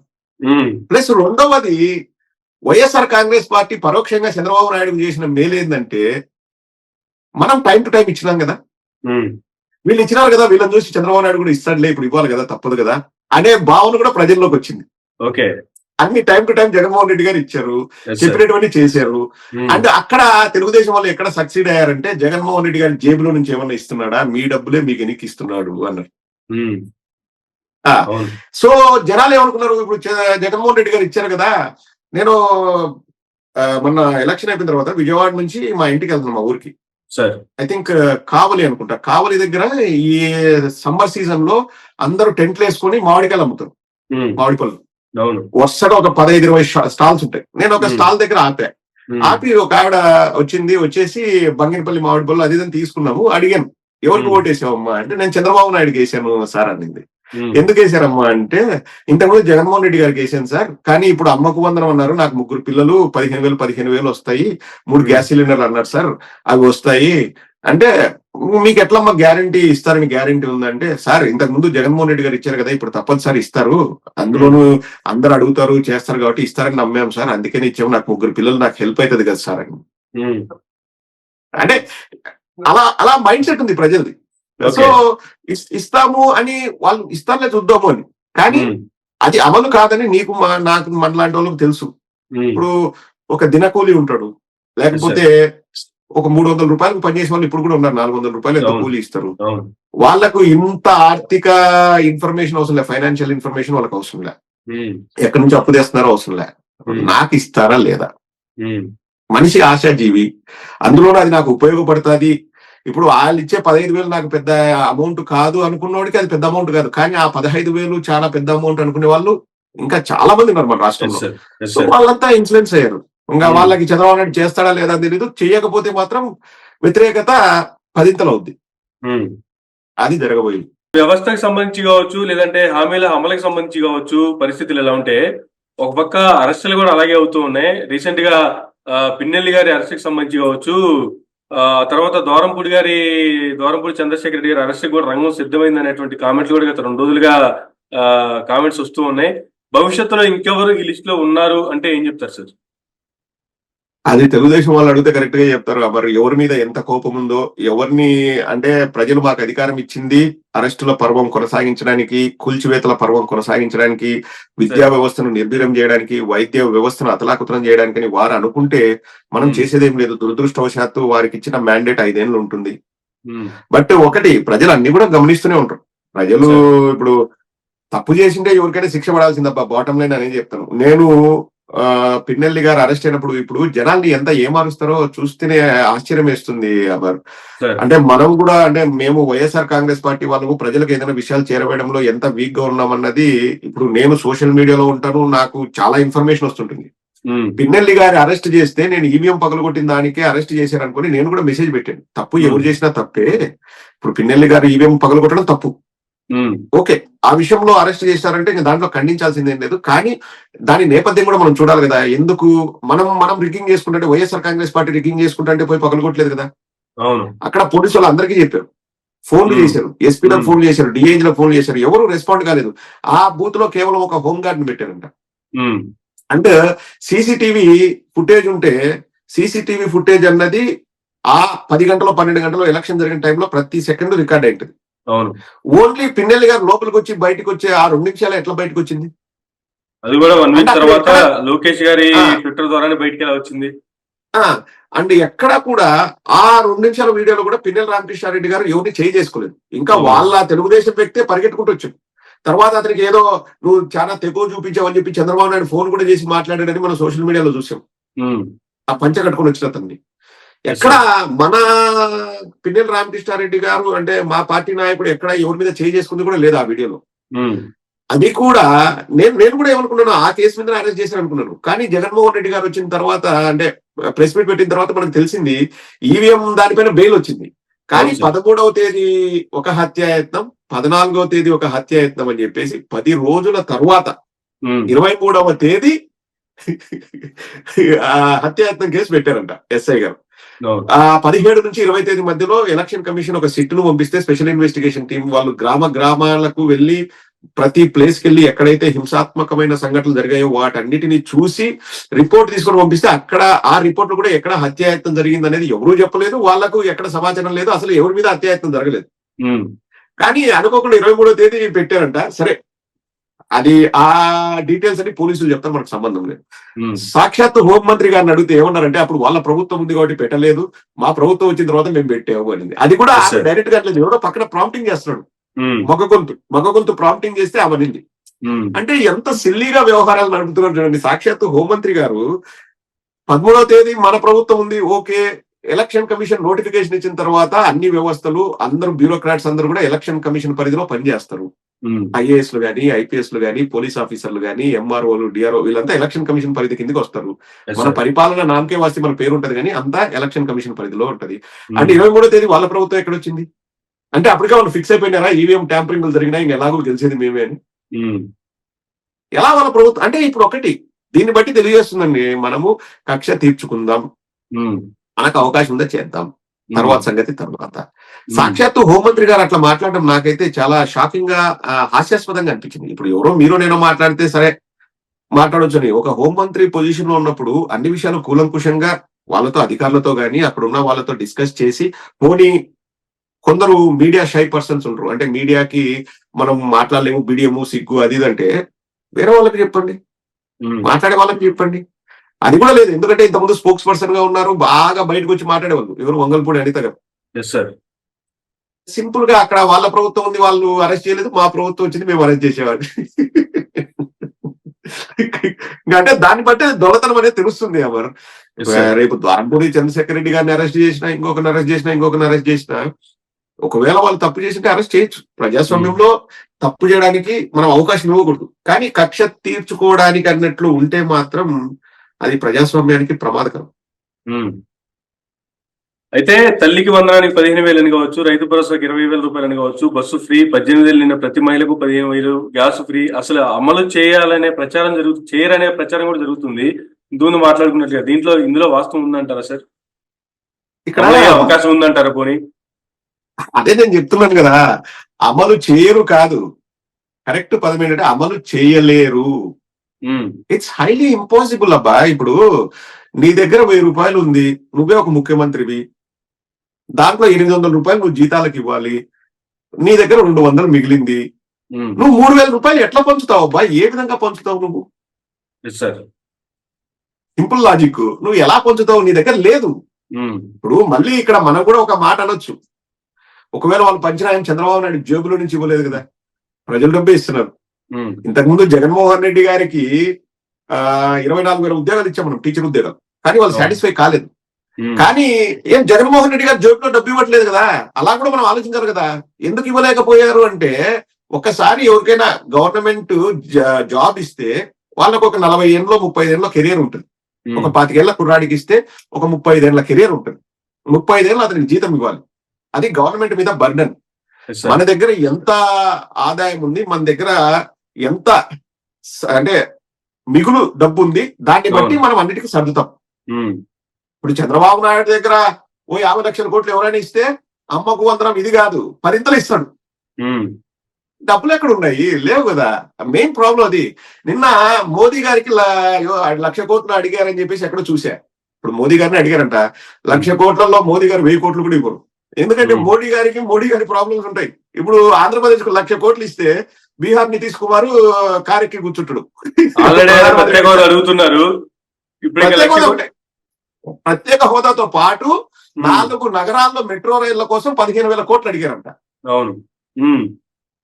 ఈ మన మోదీ గారు గత 10 ఏళ్లలో చూసుకుంటే ఇంతకుముందు ఎప్పుడు చేయనంత అప్పు మోదీ గారే చేశారు కేంద్ర ప్రభుత్వం. వాళ్ళ సమస్యలు వాళ్ళకు ఉన్నాయి. పోనీ వాళ్ళు మనకు 1,00,000 కోట్లు ఇవ్వాలంటే ఎట్లా ఇస్తారబ్బా? మీ మీద ప్రతి దాని మీద జిఎస్టీ, ఇప్పుడు అన్నిటికీ జిఎస్టీ వస్తుందంట కదా, అన్నిటికీ జిఎస్టీ అని చెప్పేసి ఇంకా ప్రతి దాని మీద ఇప్పుడు మీరు అడుగు తీసి అడిగేస్తే జిఎస్టీ అంటారు, భూమి మీద జిఎస్టీ అంటారు. పెట్రోల్ కూడా జిఎస్టీ పరిధిలో తీసుకురావడానికి ప్రయత్నాలు జరుగుతున్నాయి ఆల్రెడీ. అన్ని నేను ఒక సోదరుడు నాకు మెసేజ్ పంపించే చూసాను, ఎలక్ట్రానిక్ వెహికల్స్ వచ్చాయి కదా, ఈవీలు వచ్చాయి కదా, ఇప్పుడు 8వ తేదీ నుంచి 16,000 ఎక్స్ట్రా పన్ను కట్టాలంట ఈవీ వెహికల్స్ కి. అవన్నీ జరుగుతున్నాయి. ఇప్పుడు 16,000 పెరుగుతుంది అబ్బా, నువ్వు ఎలక్ట్రిక్ వెహికల్ కొంటే 8వ తేదీ తర్వాత, నువ్వు 10 లక్షల కారు కొంటే 10 లక్షలు 16,000 కట్టాలి. ఎందుకంటే గవర్నమెంట్ ట్యాక్స్లు పెంచుతుంది ఈవీల పైన, road tax what ever it is, నా దగ్గర డీటెయిల్స్ ఉన్నాయి. సో ప్రతిదీ కూడా పన్నుల రూపంలో వసూలు చేసింది ఇవ్వాల్సిందే. కానీ ఇప్పుడు చంద్రబాబు నాయుడు పోయి నాకు 1,00,000 కోట్లు అంటే నరేంద్ర మోడీ మేరీ జేబు మే హై టేక్ ఇట్ అంటాడా? ఎక్కడి నుంచి తెచ్చిస్తాడు 1,00,000 కోట్లు? అంటే ఇవన్నీ ఏంటంటే బిల్డప్లు అనమాట. చూసారా, రాష్ట్రం కోసం చంద్రబాబు నాయుడు 1,00,000 కోట్లు అడిగాడు మోడీని, ఇవ్వలేదనుకో తప్పేవరిదైంది, మోడీదే అవుద్ది. కానీ చంద్రబాబు నాయుడు హీరో అవుతాడు. ఇవన్నీ డ్రామాలు, ఇవి పచ్చ మీడియా చేసే డ్రామాలు. హైలీ ఇంపాసిబుల్ అమ్మారు. లైక్ నేను నెత్తి నోరు మొత్తుకొని చెప్పా నా వీడియోలో ఎలక్షన్స్ ముందు కూడా, ఇప్పుడు హామీలు ఇస్తున్నారు. హామీలు అన్నవి ఇప్పుడు లోకేష్ యువగలం పాదయాత్ర చేసింది. ఎంతమంది మహిళలు వెళ్ళి కొంగు చాచి నాకు ఫ్రీ బస్ ఇవ్వు లోకేష్, ఫ్రీ బస్ టికెట్లు ఇవ్వు లోకేష్ అని అడిగారు. అవి ఎలక్షన్ తాయిలాలు. అంటే మన కర్ణాటకలో ఇచ్చారు, ఆడ అధికారం వచ్చింది. తెలంగాణలో ఫ్రీ బస్ అన్నారు, అధికారం మేము ఇస్తాం. సాధ్యాసాధ్యాలు చూడుకోకుండా ఇస్తాం. రెండవది అమ్మకు వందనం అని చెప్పి అమ్మ క్యాంటీన్లు అని చెప్పేసి తమిళనాడులో జయలలిత గారు ఉన్నప్పుడు స్టార్ట్ చేశారు. దాన్ని కాపీ కొట్టి అన్నా క్యాంటీన్ అంటారు. ఇప్పుడు అసలు మేము గొప్పగా చెప్పుకునేది ఏంటంటే జగన్మోహన్ రెడ్డి గారు నవరత్నాలు అన్నది ప్రజల మధ్య తిరిగి ఏం అవసరం ఉన్నాయో కనుక్కొని నవరత్నాలు పెట్టారు. వీళ్ళది మాత్రం ఇప్పుడు నవరత్నాలు అన్నది ఏది లేదు. అమ్మకు వందనం మంది కాపీ, రైతు భరోసా మనది కాపీ, 3 గ్యాస్ సిలిండర్లు కర్ణాటక కాపీ, ఉచిత బస్సు తెలంగాణ కాపీ, అమ్మకు అమ్మ క్యాంటీన్లు తమిళనాడు కాపీ. ఇప్పుడు దానిలో ఏది ప్రజలకు అవసరం ఉండేది ఏది? సో కేవలం ఎలక్షన్ స్టంట్ కోసం వాళ్ళు చెప్పారు, ఎలక్షన్ లో గెలవడానికి చెప్పారు. కానీ వాళ్ళు ఇప్పుడు ఒకటి మీరు నేనంటే తెలివి లేని వాళ్ళము, లేకపోతే సామాన్యులము. మన చంద్రబాబు నాయుడు విజనరీ. 2047లో ఏం జరుగుతుందో తెలుసుకోగలిగిన దిట్ట. మన ఆర్థిక పరిస్థితి ఎట్లుందో తెలుసుకోలేడా? నువ్వు ప్రతిపక్షంలో ఉండొచ్చు, RTI right to information act ప్రకారం నువ్వు అడిగితే ఏదైనా ఇవ్వాల్సిందే ఎవరైనా. కానీ అందులోనూ మాజీ సీఎం కు ఇవ్వనని చెప్పేసి ఎవరైనా ఆపుతారా? ప్రతి సంవత్సరం బడ్జెట్ ప్రవేశపెట్టినప్పుడు డీటెయిల్స్ అన్ని ప్రజలకు చెప్తా ఉన్నాం. ఎందుకంటే ఇది బడ్జెట్ అన్నది ప్రజల కోసం చేసే ఇది ప్రజాస్వామ్యంలో. సో నీకు బడ్జెట్ ఎంత ఉంది, మిగులు ఎంత ఉంది, నువ్వు ఇవన్నీ ఇంప్లిమెంట్ చేయడానికి నీకు ఎంత అవుతుంది అనేది ఒక విజనరీకి తెలియదా? ప్రపంచానికి చదువు చెప్తాడు కదా ఆయన. సెల్ ఫోన్ ఆయనే కనిపెట్టాడు, కంప్యూటర్ ఆయనకు తెలుదా? తెలుసు. అంటే ఏమన్నాడు? సంపద సృష్టించి ఇవన్నీ ఇస్తాను. మొదటి నెలనే 7,000 కోట్లు అప్పు చేశాడు. ఆర్బీఐ దగ్గర పోయి బాండ్ల రూపంలో తాకట్టు పెట్టి ఆర్బీఐ తలుపు తట్టి కాళ్ళు పట్టుకొని 7,000 కోట్లు అప్పు, మళ్ళా ఇంకొక 9,000 కోట్లకు అప్పుకి వెళ్తాడంట.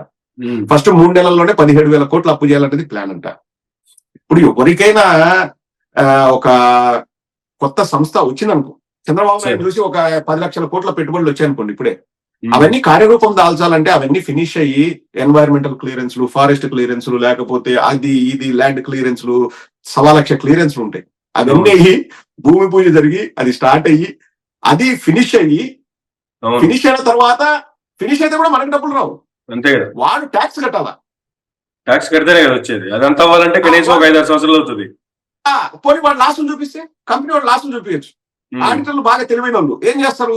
ఇగో ఎక్స్పెన్సెస్ ఎక్కువైనాయి, వాళ్ళకి ఇచ్చినాం, ఎంప్లాయ్మెంట్ ఇచ్చినాం, ఇది ఇచ్చినాం, అది ఇచ్చినాం, మా కంపెనీ లాస్ అంటారు. ఏం చేస్తారు? ఇప్పుడు స్టార్ బక్స్ అనే కంపెనీ మీకు తెలుసు, 2 ఏళ్ల క్రితం 3 ఏళ్ల క్రితంలో యూకేలో వాడు లాస్ చూపించినాడు. అంటే వాడి వల్ల గవర్నమెంట్కి వచ్చే ఆదాయం 0. సో ఇప్పుడు కియా వాడు లాస్ చూపించడం అనుకో, గవర్నమెంట్కి వచ్చే ఆదాయం 0. నువ్వు అట్లా ఎన్ని కియాలు పెడితే నీకు ఇప్పుడు సంవత్సరానికే నీకు 2,40,000 కోట్లు నీకు సంక్షేమ పథకాలకు కావాల్సింటే నువ్వు ఎన్ని కియాలు పెడితే నీకు ట్యాక్స్ రూపంలో 2,40,000 కోట్లు వస్తుంది. అంతే కదా. సో ఇదంతా కూడా చంద్రబాబు నాయుడుకు తెలియదు కాదు. Desperate situation, do or die situation. ఈసారి గెలవకపోతే మా పార్టీకి పుట్టగతలు ఉండవు, ఏదైనా చేద్దాం, ప్రజలకు చెప్తాం. అందుకే కదా కాలు కాలిన పిల్లిలాగా ఇప్పుడు సైలెంట్ గా ఎందుకున్నారంటే, ఎలక్షన్స్ అయిపోయినప్పటి నుంచి సూపర్ 6 అనే మాట ఎందుకు లేదంటే ఇదే కారణం. ఇప్పుడు 5 సంతకాలు పెట్టినోడు 10 సంతకాలు పెట్టడానికి పెన్నులో ఇంకు లేదా, లేకపోతే పేపర్లో స్థలం లేదా? అంతే కదా. 5 పెట్టినోడు 10 పెట్టు, ఆ 10 కూడా నువ్వే చెప్పినావు కదా. ఇప్పుడు జగన్మోహన్ రెడ్డి గారు చెప్పిండేది నువ్వు సంతకం పెట్టాలంటే నీకు ఇబ్బంది రావచ్చు. ఇప్పుడు 5 అన్నాడు, ఏంటబ్బా 5? ఫస్ట్ వచ్చేసి పెన్షన్లు, 2 వచ్చేసి అన్నా క్యాంటీన్లు, 3 వచ్చేసి నైపుణ్య గణన, 4 వచ్చేసి ఏదో చెప్పాడబ్బా, ఏదో 2 ఇంకా 2 ఏవో ఉన్నాయి. సో మెగా డిఎస్సి, ఇంకోటి ఏదో చెప్పాడు.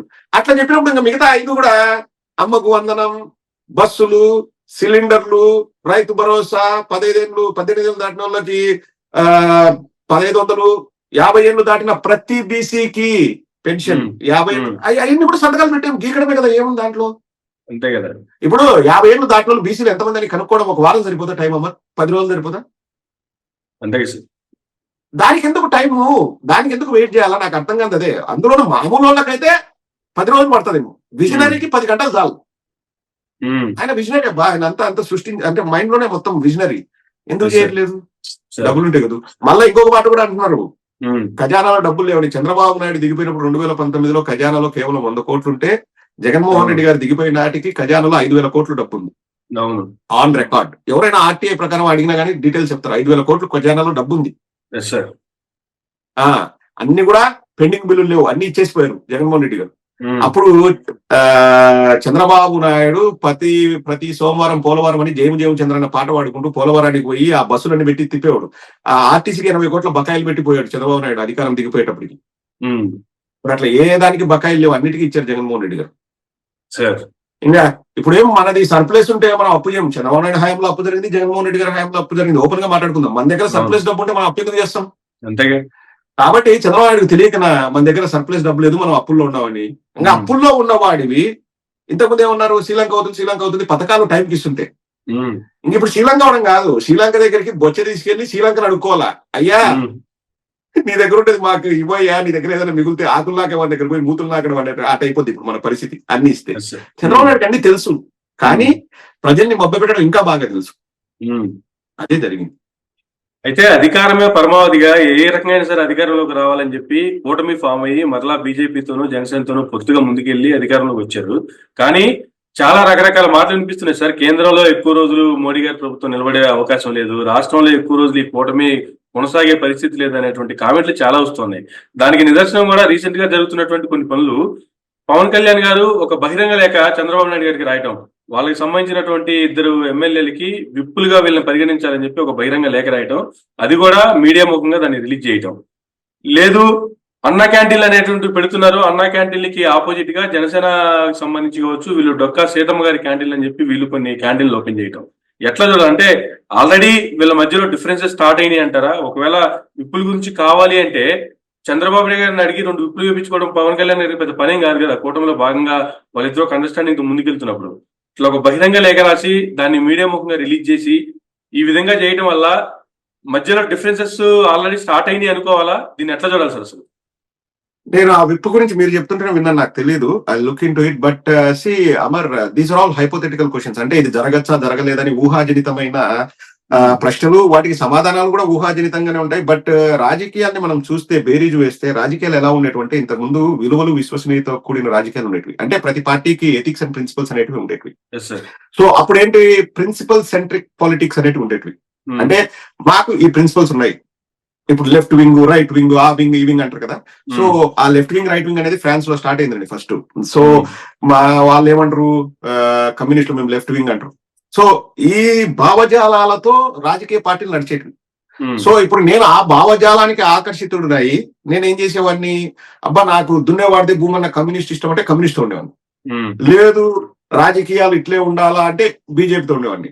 లేదు నాకు అన్ని మతాల వల్ల ఒకటే, నాకు ఓటు బ్యాంకు బీజేపీకి అంటే కాంగ్రెస్ కు ముస్లింల ఓటు బ్యాంక్ అవసరం కాబట్టి నేను ఏమంటారు సెక్యులర్ అంటే అటెళ్ళిపోయాను. సో భావజాలాలతో కూడిన రాజకీయాలు ఏమయ్యాయి అంటే, మన భారతదేశంలో మన దురదృష్టం, మన దరిద్రం ఏమైందంటే వ్యక్తిని బేస్ చేసుకొని రాజకీయాలు స్టార్ట్ అయ్యాయి. పర్సన్ సెంట్రిక్ పాలిటిక్స్ అయ్యాయి. ప్రిన్సిపల్ సెంట్రిక్ పాలిటిక్స్ కాస్త పర్సన్ సెంట్రిక్ పాలిటిక్స్. అంటే ఇప్పుడు నితీష్ కుమార్ ఉన్నాడు అనుకో, అంతా నితీష్ కుమార్ ఇష్టం. నితీష్ కుమార్ ఎథిక్స్ ని, ప్రిన్సిపల్స్ ని ఎంతైనా మార్చొచ్చు. నితీష్ కుమార్ కి మోడీతో పొసగలేదా, విడిపోతాం. అంటే ఇప్పుడు వ్యక్తులతో రాజకీయాలు నడుస్తున్నాయి, భావజాలాలతో రాజకీయాలు నడిచడం అనే కాలం పోయింది. ఇప్పుడు చంద్రబాబు నాయుడికి ఏం ప్రిన్సిపల్స్ ఉన్నాయో చెప్పబ్బా. ఎక్కే సంఖ, దిగే సంఖ. మా తెలుగుదేశం పుట్టిందే కాంగ్రెస్ కి ఆపోజిట్ గా అంటారు, కాంగ్రెస్ తో పొత్తు పెట్టుకున్నాం. బీజేపీతో 2004లో ఓడిపోయిన తర్వాత ఏమన్నా, ఇంకా జన్మలో బీజేపీతో నేను పొత్తు పెట్టుకున్నాను. 2014లో పెట్టుకున్నాడు, మళ్ళా కొట్లాడినాడు, మళ్ళా పెట్టుకున్నాడు. కాంగ్రెస్ తో పొత్తు పెట్టుకున్నాడు, కాంగ్రెస్ తో బాగుంటా అంటాడు, బీజేపీతో బాగుంటా అంటాడు, సిపిఐతో బాగుంటా అంటాడు, సిపిఎం తో సో ఇప్పుడు ఏమైపోయినాయంటే ఈ భావజాలాలు, ఎథిక్స్, ప్రిన్సిపల్స్, విశ్వసనీయత అనేటివి భూతద్దం పెట్టి వెతికిన పాలిటిక్స్ ఇప్పుడు కనిపించవు. కొందరు ఉన్నారు. ఇప్పటికీ నేను కొందరిని పేర్లు ప్రస్తావించాలంటే నేను మెచ్చుకునేది ఎవరంటే, వెంకయ్య నాయుడు లైఫ్ లాంగ్ బీజేపీలో ఉన్నాడు, వి హనుమంతరావు కాంగ్రెస్ అతను లైఫ్ లాంగ్ కాంగ్రెస్ లో ఉన్నాడు, అధికారంలో ఉన్నా పోయినా గీనా నేను కాంగ్రెస్ అంటాడు. సో అట్లా అది పాతతరం. ఇప్పుడు అదంతా పోయింది. ఇప్పుడు అంతా పోయి వ్యక్తి పూజ, వ్యక్తుల మీద ఆధారపడి రాజకీయాలు. సో ఒక వ్యక్తికి ఇంకొక వ్యక్తికి నచ్చకపోవడం అన్నది నెక్స్ట్ సెకండే జరగచ్చు, 6 నెలలు కూడా అవసరం లేదు, నెక్స్ట్ సెకండ్ జరగచ్చు. నితీష్ కుమార్ కూడా బాగా గోడ మీద పిల్ల లాంటి వాడే. అంటే వాళ్ళు చెప్పే అర్థమైన కారణం ఏంటంటే రాష్ట్ర ప్రయోజనాల కోసం అంటారు. కానీ ఈగో హర్ట్ అయింది అనుకో, ఇప్పుడు మీకు అదే ఆన్సర్. కేంద్రంలో ఎన్ని రోజులు ఉంటుందంటే తుమ్మితే ఊడిపోయే ముక్కు ఉంటే ఎంత లేకపోతే ఎంత అనే పరిస్థితి అయిపోయింది కేంద్రంలో. సో ఇప్పుడు నితీష్ కుమార్ కి మోదీ గారికి నచ్చలేదు అనుకో, సాయంత్రానికి కట్టి. చంద్రబాబు అట్లా చేయడు. ఎందుకంటే చంద్రబాబు నాయుడు ప్రస్తుతం ఉన్న పరిస్థితిలో వాళ్ళకి ఎక్కువ మంది ఎమ్మెల్యేలు ఉన్నా, అంటే ఎక్కువ మంది ఎంపీలు ఉన్నా, వాళ్ళ ఎంపీల అవసరం బీజేపీకి ఉన్నా, చంద్రబాబు నాయుడు అట్లా చేయడు. ఎందుకంటే చంద్రబాబు నాయుడు ఇప్పుడు చాలా బలహీనుడు. చంద్రబాబు నాయుడు ఎందుకు బలహీనుడు అంటే తన కొడుకు కోసం భవిష్యత్తుని క్రియేట్ చేస్తాడు, ఇప్పుడు ప్లాట్ఫామ్ సెట్ చేస్తున్నాడు. సో నేను గొడవలు పడడం కంటే కూడా నా కొడుకు భవిష్యత్తు ముఖ్యం అనేది ఆలోచిస్తాడు. And coming to state politics, మీరు అన్నారు విప్పు జారీ చేశారు, లోపల మాట్లాడుకోవచ్చు కదా అంటే, ఎస్ మాట్లాడుకోవచ్చు. నేను ఆశ్చర్యపోయింది ఎక్కడంటే, ఎన్టీఆర్ పెన్షన్ స్కీమ్ అన్నాడు. ఇప్పుడు ఉన్నది కూటమి ప్రభుత్వం, నువ్వు ఎన్టీఆర్ పెన్షన్ స్కీమ్ అని ఎట్లా పెడతావు? పెట్టకూడదు. ఇప్పుడు అందుకే మీరు అన్నట్టు డొక్కా సీతమ్మన, ఎవరండి డొక్కా సీతమ్మన, ఆమె పేరు ఎందుకు పెడుతున్నాం అంటే, మేము ఆమె పేరు ఇంతకు ముందు కూడా recorded on record Pavan Kalyan చాలా సార్లు అన్నారు. అంటే వైఎస్ఆర్ కాంగ్రెస్ పార్టీని ఉద్దేశించే రాజశేఖర రెడ్డి గారి పేరు ఎందుకు ప్రతిదానికి, పొట్టి శ్రీరాములు గారి పేరు పెట్టలేరా ఏదైనా పథకాలకి, లేకపోతే గురిజాడ అప్పారావు గారి పేరు, లేకపోతే ఇట్లా అంటే సంఘ సంస్కర్తలు రాజకీయ నాయకులు వాళ్ళు ఉన్నారు కదా రాష్ట్రం కోసం మంచి, వాళ్ళ పేర్లు పెట్టలేరా అని ఇంతకు ముందు పవన్ కళ్యాణ్ అన్నారు. అది రికార్డెడ్ కూడా అన్ని చోట్ల. ఇప్పుడు మరి ఆ ఉద్దేశంతోనే ప్రతిదానికి మీ రామారావు మీరని పెట్టుకోవడం ఎందుకు అని చెప్పేసి అన్నారు. ఇంకోటండి, ఇక్కడ మన కాంప్లికేషన్స్ ఏంటంటే, వీళ్ళ పొత్తులో కాంప్లికేషన్స్ ఆంధ్ర రాష్ట్రంలో ఏంటంటే, అవునన్నా కాదన్నా తెలుగుదేశం అనేది క్యాస్ట్ బేస్డ్ పార్టీ, 100% అది caste based party. And only next ఎవరైనా ఎదగాలన్నా గానీ చంద్రబాబు నాయుడు నరనరాల్లో ఒక్కటే కోరుకుండేది ఏంటంటే, ఎదగాల్సింది లోకేషే. పవన్ కళ్యాణ్ ఎదగాలని కోరుకోడు, ఎప్పటికీ కోరుకోడు. ఇప్పుడు ఓకే నువ్వు ముసలోడు వినవు, నీ తర్వాత ఎవరంటే లోకేష్ పేరే చెప్తాడు కానీ ముఖ్యమంత్రికి అయినా దేనికైనా పవన్ కళ్యాణ్ పేరు చెప్పడు పొత్తులో ఉన్నా. అంటే పవన్ కళ్యాణ్ కి ఈసారి ఏమైందంటే, పవన్ కళ్యాణ్ కి గంపగుత్తగా ఓటేసింది కాపులు. అంటే గత 50 ఏళ్ల చరిత్ర తీసుకుంటే కాపులకు కమ్మలకి అసలు పడదు. నేను చెప్పడం కాదు, చరిత్ర ఒకసారి చూస్తే ఇది ఉంది. ఈసారి ఏంటంటే కన్సాలిడేట్ అయ్యారు, అందరూ కలిసి ఓట్లేసారు, అది వేరే విషయం. కానీ అది ఎంతసేపు ఉంటుంది అనేది చెప్పడం చాలా కష్టం. ఇప్పుడు నేను చాలా చోట్ల దేవాదాయ శాఖలో కూడా, ఇప్పుడు ఒక దేవాలయానికి ట్రస్టీనో చైర్మన్ ఉంటారు కదా, అక్కడ కూడా గొడవలు పడుతున్నారు, మాకివ్వాలని వీళ్ళిద్దరూ గొడవలు పడుతున్నారు అన్నది మనం చూసాం. ఈవెన్ పెన్షన్ లో పంపిణీ చేసే చోట కూడా తెలుగుదేశం వాళ్ళు జనసేన వాళ్ళు గొడవ పడింది, లైవ్ రికార్డింగ్ కూడా వచ్చింది. ఒక అమ్మాయిని ఏదో వాళ్ళు మీదకి వచ్చి ఏదో చేస్తున్నారని జనసేన వీర మహిళ కంప్లైంట్ ఇవ్వడము. ఖచ్చితంగా మరి లైక్ వాళ్ళిద్దరేం పెళ్లి చేసుకోలేదు. భార్యాభర్తల మధ్యనే ఎంతో మంది విడిపోయిన వాళ్ళని మనం చూసాం. వీళ్ళేం పెళ్లి కాదు, జస్ట్ కలిసి కాపురం చేస్తారు. ఇప్పుడు అంతే, వాళ్ళకేం వివాహ బంధంలో ఉండి నా భర్త చెప్పినట్టు నేను వింటా అని అనే అవసరం కూడా లేదు పవన్ కళ్యాణ్ కి. ఒక బంధంలో ఉన్నారు అంతే. ఆ బంధం ఎన్ని రోజులు ఉంటుంది అంటే, పవన్ కళ్యాణ్ కి ఎంత మంచి చేస్తూ ఉంటే అన్ని రోజులు ఉంటుంది. ఎవరు చంద్రబాబు నాయుడు పవన్ కళ్యాణ్ కానీ, పవన్ కళ్యాణ్ అడిగినట్లు ఇప్పుడు ఇద్దరు ఎమ్మెల్సీలు అయితే ఒకరు పవన్ కళ్యాణ్ వాళ్ళకి ఎమ్మెల్సీ ఇచ్చారు. ప్రతిదీ పవన్ కళ్యాణ్ ఏమడుగుతాడు, తన పార్టీ ఎదగాలని చూస్తాడు. అది చంద్రబాబు నాయుడుకి ఇష్టం ఉండదు. పవన్ కళ్యాణ్ ఎదగడం చంద్రబాబు నాయుడుకి ఇష్టం ఉండదు. సో పవన్ కళ్యాణ్ కానీ కంపల్సరీగా నా పార్టీ ఎదగాలని చూస్తాడు. చూసి ప్రతి దాంట్లో ఇప్పుడు రేపు ఏదైనా మీరు విప్పు అంటే నాకు 2 విప్పులు కావాలా, లేకపోతే 2 చిప్పులు కావాలా, లేకపోతే 2 పప్పులు కావాలని ఏ ఒకటి ప్రతి దాంట్లో కూడా అడగడం స్టార్ట్ చేస్తాడు. ఇప్పుడు ఒకటి ఎన్టీఆర్ పెన్షన్ అన్నారు, ఓకే, రేపు అట్లే 2-3 ఎన్టీఆర్ అనో, లేకపోతే చంద్రన్న బీమా, చంద్రన్న తోఫా అది అన్నారు అనుకో, ఖచ్చితంగా పవన్ కళ్యాణ్ అభిమానులు మా పవన్ అన్నకి ఏం లేదా, ఓన్లీ చంద్రన్నేనా అన్ని అని అడుగుతారు. ఇది కూటమి ప్రభుత్వం గుర్తు పెట్టుకుని మా వాళ్ళే గెలిచినారు, ఒళ్ళు దగ్గర పెట్టుకుని చేయండి అది ఖచ్చితంగా అడుగుతారు. అది హ్యూమన్ నేచర్ అది. సో ఈ గొడవలు ఎప్పుడు జరుగుతాయి అంటే అది చెప్పడం కష్టం, కానీ అది నెక్స్ట్ సెకండ్ అయినా జరగచ్చు, రేపైనా జరగచ్చు, నెల రోజుల తర్వాత అయినా జరగచ్చు. ఖచ్చితంగా కొట్టుకుంటాం. ఇది నేను మళ్ళీ చెప్తున్నాను, చంద్రబాబు నాయుడు చెడ్డోడు, పవన్ కళ్యాణ్ చెడ్డోడు అని కాదు. That's a human psychology. ఇప్పుడు ఎన్నని పవన్ కళ్యాణ్ చూస్తూ ఉంటాడు. ఇప్పుడు వీళ్ళు చేసేదంతా కూడా ఎట్లా చేస్తారు, వాళ్ళ అవునన్నా కాదన్నా వీళ్ళ ఫీలింగ్ ఏంది, తెలుగుదేశం ప్రభుత్వం ఇదనే లెవెల్లో వీళ్ళు ఫీల్ అవుతున్నారు. ఎవరు తెలుగుదేశం వాళ్ళు. జనసేన వాళ్ళు ఇప్పుడు జనసేన ఉంటే ఎంత, లేకపోతే ఎంత, 20 పీకేసిన మాకు 144 మంది ఉన్నారు, సో హూ కేర్స్ అంటారు కదా. 136 ఎంత ఉన్నారు కదా, 136. So they don't care. కాబట్టి పవన్ కళ్యాణ్ అనే వ్యక్తికి ఎన్ని అందాయి, పవన్ కళ్యాణ్ మాట ఎంత చెల్లుబాటు అయింది, పవన్ కళ్యాణ్ పార్టీకి ఎంత చంద్రబాబు నాయుడు మేలు చేస్తున్నాడు అనే దాన్ని బట్టి ఈ పొత్తు ఉంటుంది. పవన్ కళ్యాణ్ ఏం చంద్రబాబు నాయుడుకి మేలు ఏం చేయలేడు, ఆల్రెడీ ఎలక్షన్ ముందు చేశాడు, మేలు చేశాడు. పవన్ కళ్యాణ్ లేకపోతే చంద్రబాబు నాయుడు గెలిచేవాడు కాదు, ఆల్రెడీ ఎలక్షన్ ముందు మేలు చేశాడు. ఇప్పుడు కొత్తగా మేలు చేసేది ఏమి ఉండదు. పవన్ కళ్యాణ్ ఇప్పుడు ఏమంటాడు, ఇప్పుడు నా టైం నాకు నువ్వు ఇవ్వాల్సిన టైం నాకు చెయ్యి అంటాడు. వాళ్ళు చేయరు. ఎందుకంటే ఒకటి చేస్తే పవన్ కళ్యాణ్ ఎదుగుతాడు, పవన్ కళ్యాణ్ స్ట్రాంగ్ అవుతాడు. అది వాళ్ళకి ఇష్టం ఉండదు. పైగా బిగ్గెస్ట్ మైనస్ ఈ పొత్తులో ఏంటంటే కమ్మ కాపు అనే క్యాస్ట్ ఈక్వేషన్ ఉంది కదా, అది బిగ్గెస్ట్ మైనస్. వాళ్ళు ఆల్రెడీ సర్లే చూద్దాం, సర్లే మనకు అధికారం వచ్చింది కదా కొంచెం అనే టైప్ లోనే ఉన్నారు. అది ఎప్పుడోసారి బర్స్ట్ అవుతుంది. ఆ తర్వాత జరిగే పరిణామాలు మనం చూస్తాం, ఎక్కడికి వెళ్ళాం కదా. జూలై 8వ తారీఖు చూసుకుంటే వైఎస్ఆర్ గారి 75th బర్త్ యానివర్సరీ, దీన్ని చాలా ప్రతిష్టాత్మకంగా షర్మిల గారు తీసుకుంటున్నారు. కర్ణాటకలో డిప్యూటీ సీఎం డికే శివకుమార్ గారిని పర్సనల్ గా కలిసి ఇన్వైట్ చేశారు. ఇక్కడ తెలంగాణలో రేవంత్ రెడ్డి గారిని పర్సనల్ గా కలిశారు. అలాగే బట్టి విక్రమార్క గారిని కలిశారు. ఇలా ముఖ్యమైన నేతలందరినీ కూడా విజయవాడకి ఆహ్వానిస్తున్నారు. విజయవాడలో చాలా పెద్ద ఎత్తున నిర్వహించాలి. వైఎస్ఆర్సీపీ 11 స్థానాలకు పడిపోయిన నేపథ్యంలో కాంగ్రెస్ ని బలోపేతం చేయాలనుకుంటున్నారు ఈ కార్యక్రమం ద్వారా. అందుకే ఈ కార్యక్రమాన్ని ఇంత ప్రతిష్టాత్మకంగా నిర్వహిస్తున్నారు అనేది. మరోపక్క వైసీపీ సంబంధించి చూసుకుంటేనేమో జగన్మోహన్ రెడ్డి గారు పులివెందుల పర్యటనకి వెళ్ళిపోయారు ఆల్రెడీ. రేపు ఎల్లుండి పులివెందులోనే ఆయన కార్యక్రమాన్ని అక్కడే చేసేస్తారేమో చూడాలి. ఎట్లా అంటారు అంటే వీళ్ళిద్దరి మధ్యలో ఎవరు వారసులు లేదా వారసత్వాన్ని ఎవరు తీసుకుంటారు అనేటువంటిది స్టార్ట్ అయింది అంటారు ఇక్కడ మరొకసారి, లేదా వారసత్వం ఎవరికి అనేది మరొకసారి బల నిరూపణ చేసుకోవాల్సిన అవసరం వచ్చిందంటారా? అది అవుట్ ఆఫ్ ఈక్వేషన్ అమర్. దాని గురించి ఆలోచించాల్సిన అవసరం లేదు సార్. వారి తండ్రి పైన ప్రేమ ఉంటే షర్మిలమ్మ గారు చేయొచ్చు, దాంట్లో ఎటువంటి అభ్యంతరం లేదు. ఎవరు కూడా అభ్యంతరం పెట్టరు దాన్ని. కానీ మేము నెల రోజుల నుంచి వైఎస్ఆర్ కాంగ్రెస్ పార్టీ మాది, మా పార్టీయే వైఎస్ఆర్ పార్టీ. ఎంతో ఇబ్బందులు పడుతున్నాం. సరే, మా కార్యకర్తల గురించి మీరు పట్టించుకోవాల్సిన అవసరం లేదు. మీరు కాంగ్రెస్ కావచ్చు. విగ్రహాలు కూల్చినప్పుడు ఎక్కడికి వెళ్ళారు వారు? విగ్రహాలు ఎవరు పెట్టా కానీ మీ తండ్రి విగ్రహాలే కదా. ఒక్క రోజైనా ప్రశ్నించిందా చంద్రబాబు నాయుడు? ఇప్పుడు విగ్రహాలు కూల్చి చేతులు పగలగొట్టి తలకు యాసిడ్ పోసి విగ్రహాల తలలపైన యాసిడ్ పోసి అగ్గి పెట్టినప్పుడు నువ్వు మాట్లాడని కూతురు ఈ రోజు వచ్చేసి మా నాన్నకు నేను ఘన సన్మానం చేస్తా, సత్కారాలు చేస్తా, ఆ పక్క రాష్ట్రపోని ఈ పక్క రాష్ట్రపోని చేస్తా అంటే ఎవరు పట్టించుకుంటారు? మరి ఎందుకు పట్టించుకుంటారు? ఇప్పుడు ఎంతో మంది స్వచ్ఛందంగా బయటకు వచ్చి వాళ్ళ ఊర్లలో, వాడల్లో, వీధుల్లో వైఎస్ఆర్ గారి విగ్రహాలు పెట్టుకున్నారు. చాలా మంది లబ్ధి పొందులు పెట్టుకున్నారు. వైఎస్ఆర్ కాంగ్రెస్ పార్టీ అనే కాదు, అభిమానం, వైఎస్ఆర్ అంటే అభిమానం ఉన్న ప్రతి ఒక్కరు పెట్టాడు. తర్వాత వాళ్ళు పార్టీలు కూడా మారినచ్చు, తెలుగుదేశం కూడా వెళ్ళినచ్చు. ఆ విగ్రహాలు అట్లే ఉన్నాయి. ఇప్పుడు చాలా మంది వైఎస్ఆర్ అభిమానం ఉన్న వాళ్ళు తెలుగుదేశం వెళ్ళారు.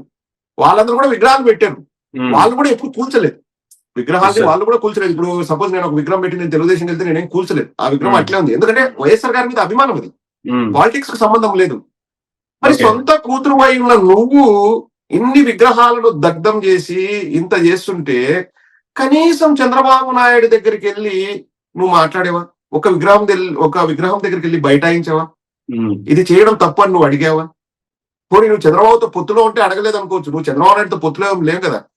మీ ఇద్దరిది ప్రధాన, అంటే కేంద్రంలో ప్రధాన అపోజిషన్ పార్టీ కాంగ్రెస్ కూటమికి. ఇక్కడ కూటమి ఉంది. నీకు ఇప్పుడే కదా ప్రశ్నిస్తే మైలేజ్ వస్తుంది కదా.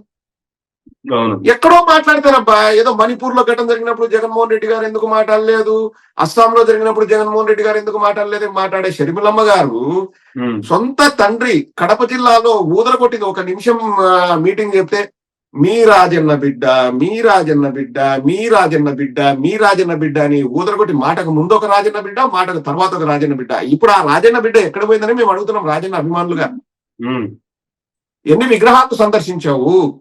ఎన్ని విగ్రహాల దగ్గరికి వెళ్ళి నువ్వు ధర్నా చేశావు? పోనీ ఎంతమందికి నువ్వు వార్నింగ్ ఇచ్చావు? లేకపోతే రిక్వెస్ట్లు పెట్టావు? వద్దు, విగ్రహాలు కూల్చొద్దు, అవి మా తండ్రి గారివి, రాజకీయాలకు రాజన్నకు సంబంధం లేదు, రాజన్న అందరి వాడు, విగ్రహాలు కూల్చొద్దని ఎంతమందికి నువ్వు చెప్పావు? నువ్వు చెప్పింటే ఈ రోజు 8వ తేదీ వచ్చేసి నేనే వారసురాలని నేను చేస్తానంటే మేము కూడా క్లాప్స్ కొట్టేవాళ్ళం. ఇప్పుడు కూడా చేసుకోమనండి, ఎవరైనా చేయొచ్చు. రాజన్న అనే వ్యక్తి రాజకీయాల అతీతంగా ప్రజల గుండెల్లో గుడి కట్టుకున్నారు. చేయొచ్చు, నేను చేస్తాను. ఇప్పుడు మేము మా వైఎస్ఆర్ కాంగ్రెస్ పార్టీ యూకే తరఫున మేము అందరం డబ్బులు వేసుకొని నంద్యాలలో ఒక చారిటబుల్ ట్రస్ట్ ఒకటి ఉంది. మా తెలిసిన ఫ్రెండ్ వాళ్ళు, వాళ్ళ ఫ్యామిలీ వాళ్ళు అందరు కలిసి ఒక చారిటబుల్ ట్రస్ట్ పెట్టి HIV AIDS పేషెంట్లను చేరదీసి వాళ్ళంతా చేస్తున్నారు. మేము అక్కడ డబ్బులు ఇచ్చి వాళ్ళకి కావాల్సిన బెడ్లు, ఒక ఫ్రిడ్జ్ కావాలి అది అని చెప్తే మేమంతా వైఎస్ఆర్ కాంగ్రెస్ పార్టీ యూకే తరఫున మేము డొనేట్ చేస్తాం. ఎల్లుండి ఆ కార్యక్రమం మేము ఫిక్స్ చేసాం. సో ప్రతి ఒక్కరు కూడా రాజశేఖర రెడ్డి గారిని గుర్తు చేసుకుంటూ వీలైనన్ని మంచి పనులు చేస్తున్నారు.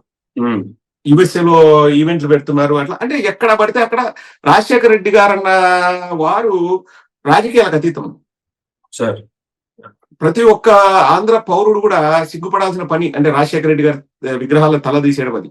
కానీ రాజన్న సొంత బిడ్డ నోరు మెదపలేదు. ఈ రోజు నేను వారసురాలంటే ఎట్లా నమ్ముతారు? ఇప్పుడు నేను రాజన్న అభిమానిని, సరే నాకు షర్మిలమ్మ అంటే గౌరవము, రాజన్న బిడ్డని నాకు ఆప్యాయత అన్ని ఉంటాయి. కానీ ఎక్కడమ్మా నువ్వు అంటే చంద్రబాబు నాయుడు నొచ్చుకుంటాడనే, చంద్రబాబు నాయుడు బాధపడతాడనే, చంద్రబాబు నాయుడు ఫీల్ అవుతాడనే నువ్వు ప్రశ్నించలేదు. 4 రోజుల నుంచి జరుగుతుంది.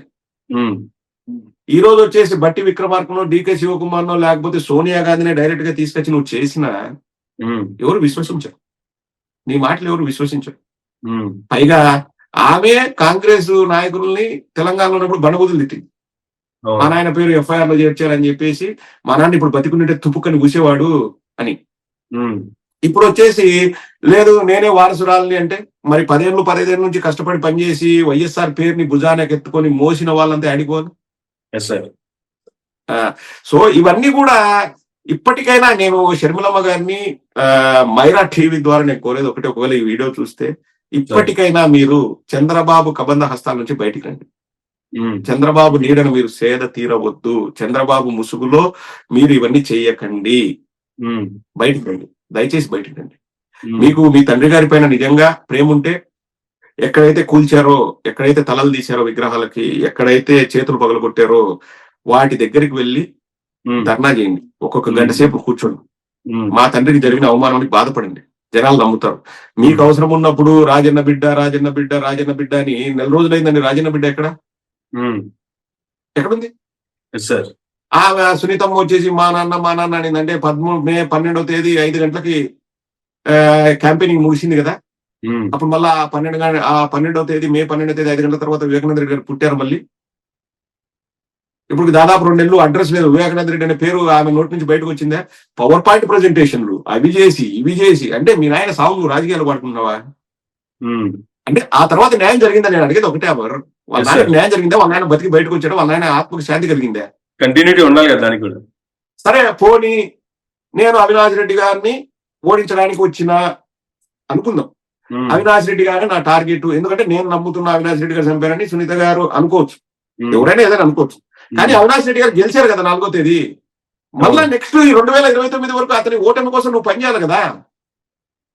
బయటకు వచ్చి ఊరు వాడ తిరగాలి కదా, మాట్లాడాలి కదా. మరి ఇది ఇప్పుడు అవినాష్ రెడ్డి ఓడిపోయింటే సరే నా పంతం నెగ్గింది, మా నాన్న ఆత్మ శాంతించింది, అవినాష్ రెడ్డి ఓడిపోయాడని నువ్వు అనడానికి ఆస్కారం ఉంది. కానీ అవినాష్ రెడ్డి గెలిచాడు కదా. మరి నువ్వు ఏం సాధించినట్టు? మీ నాన్న ఆత్మకు శాంతి కలిగిందా? నువ్వు ఏడా?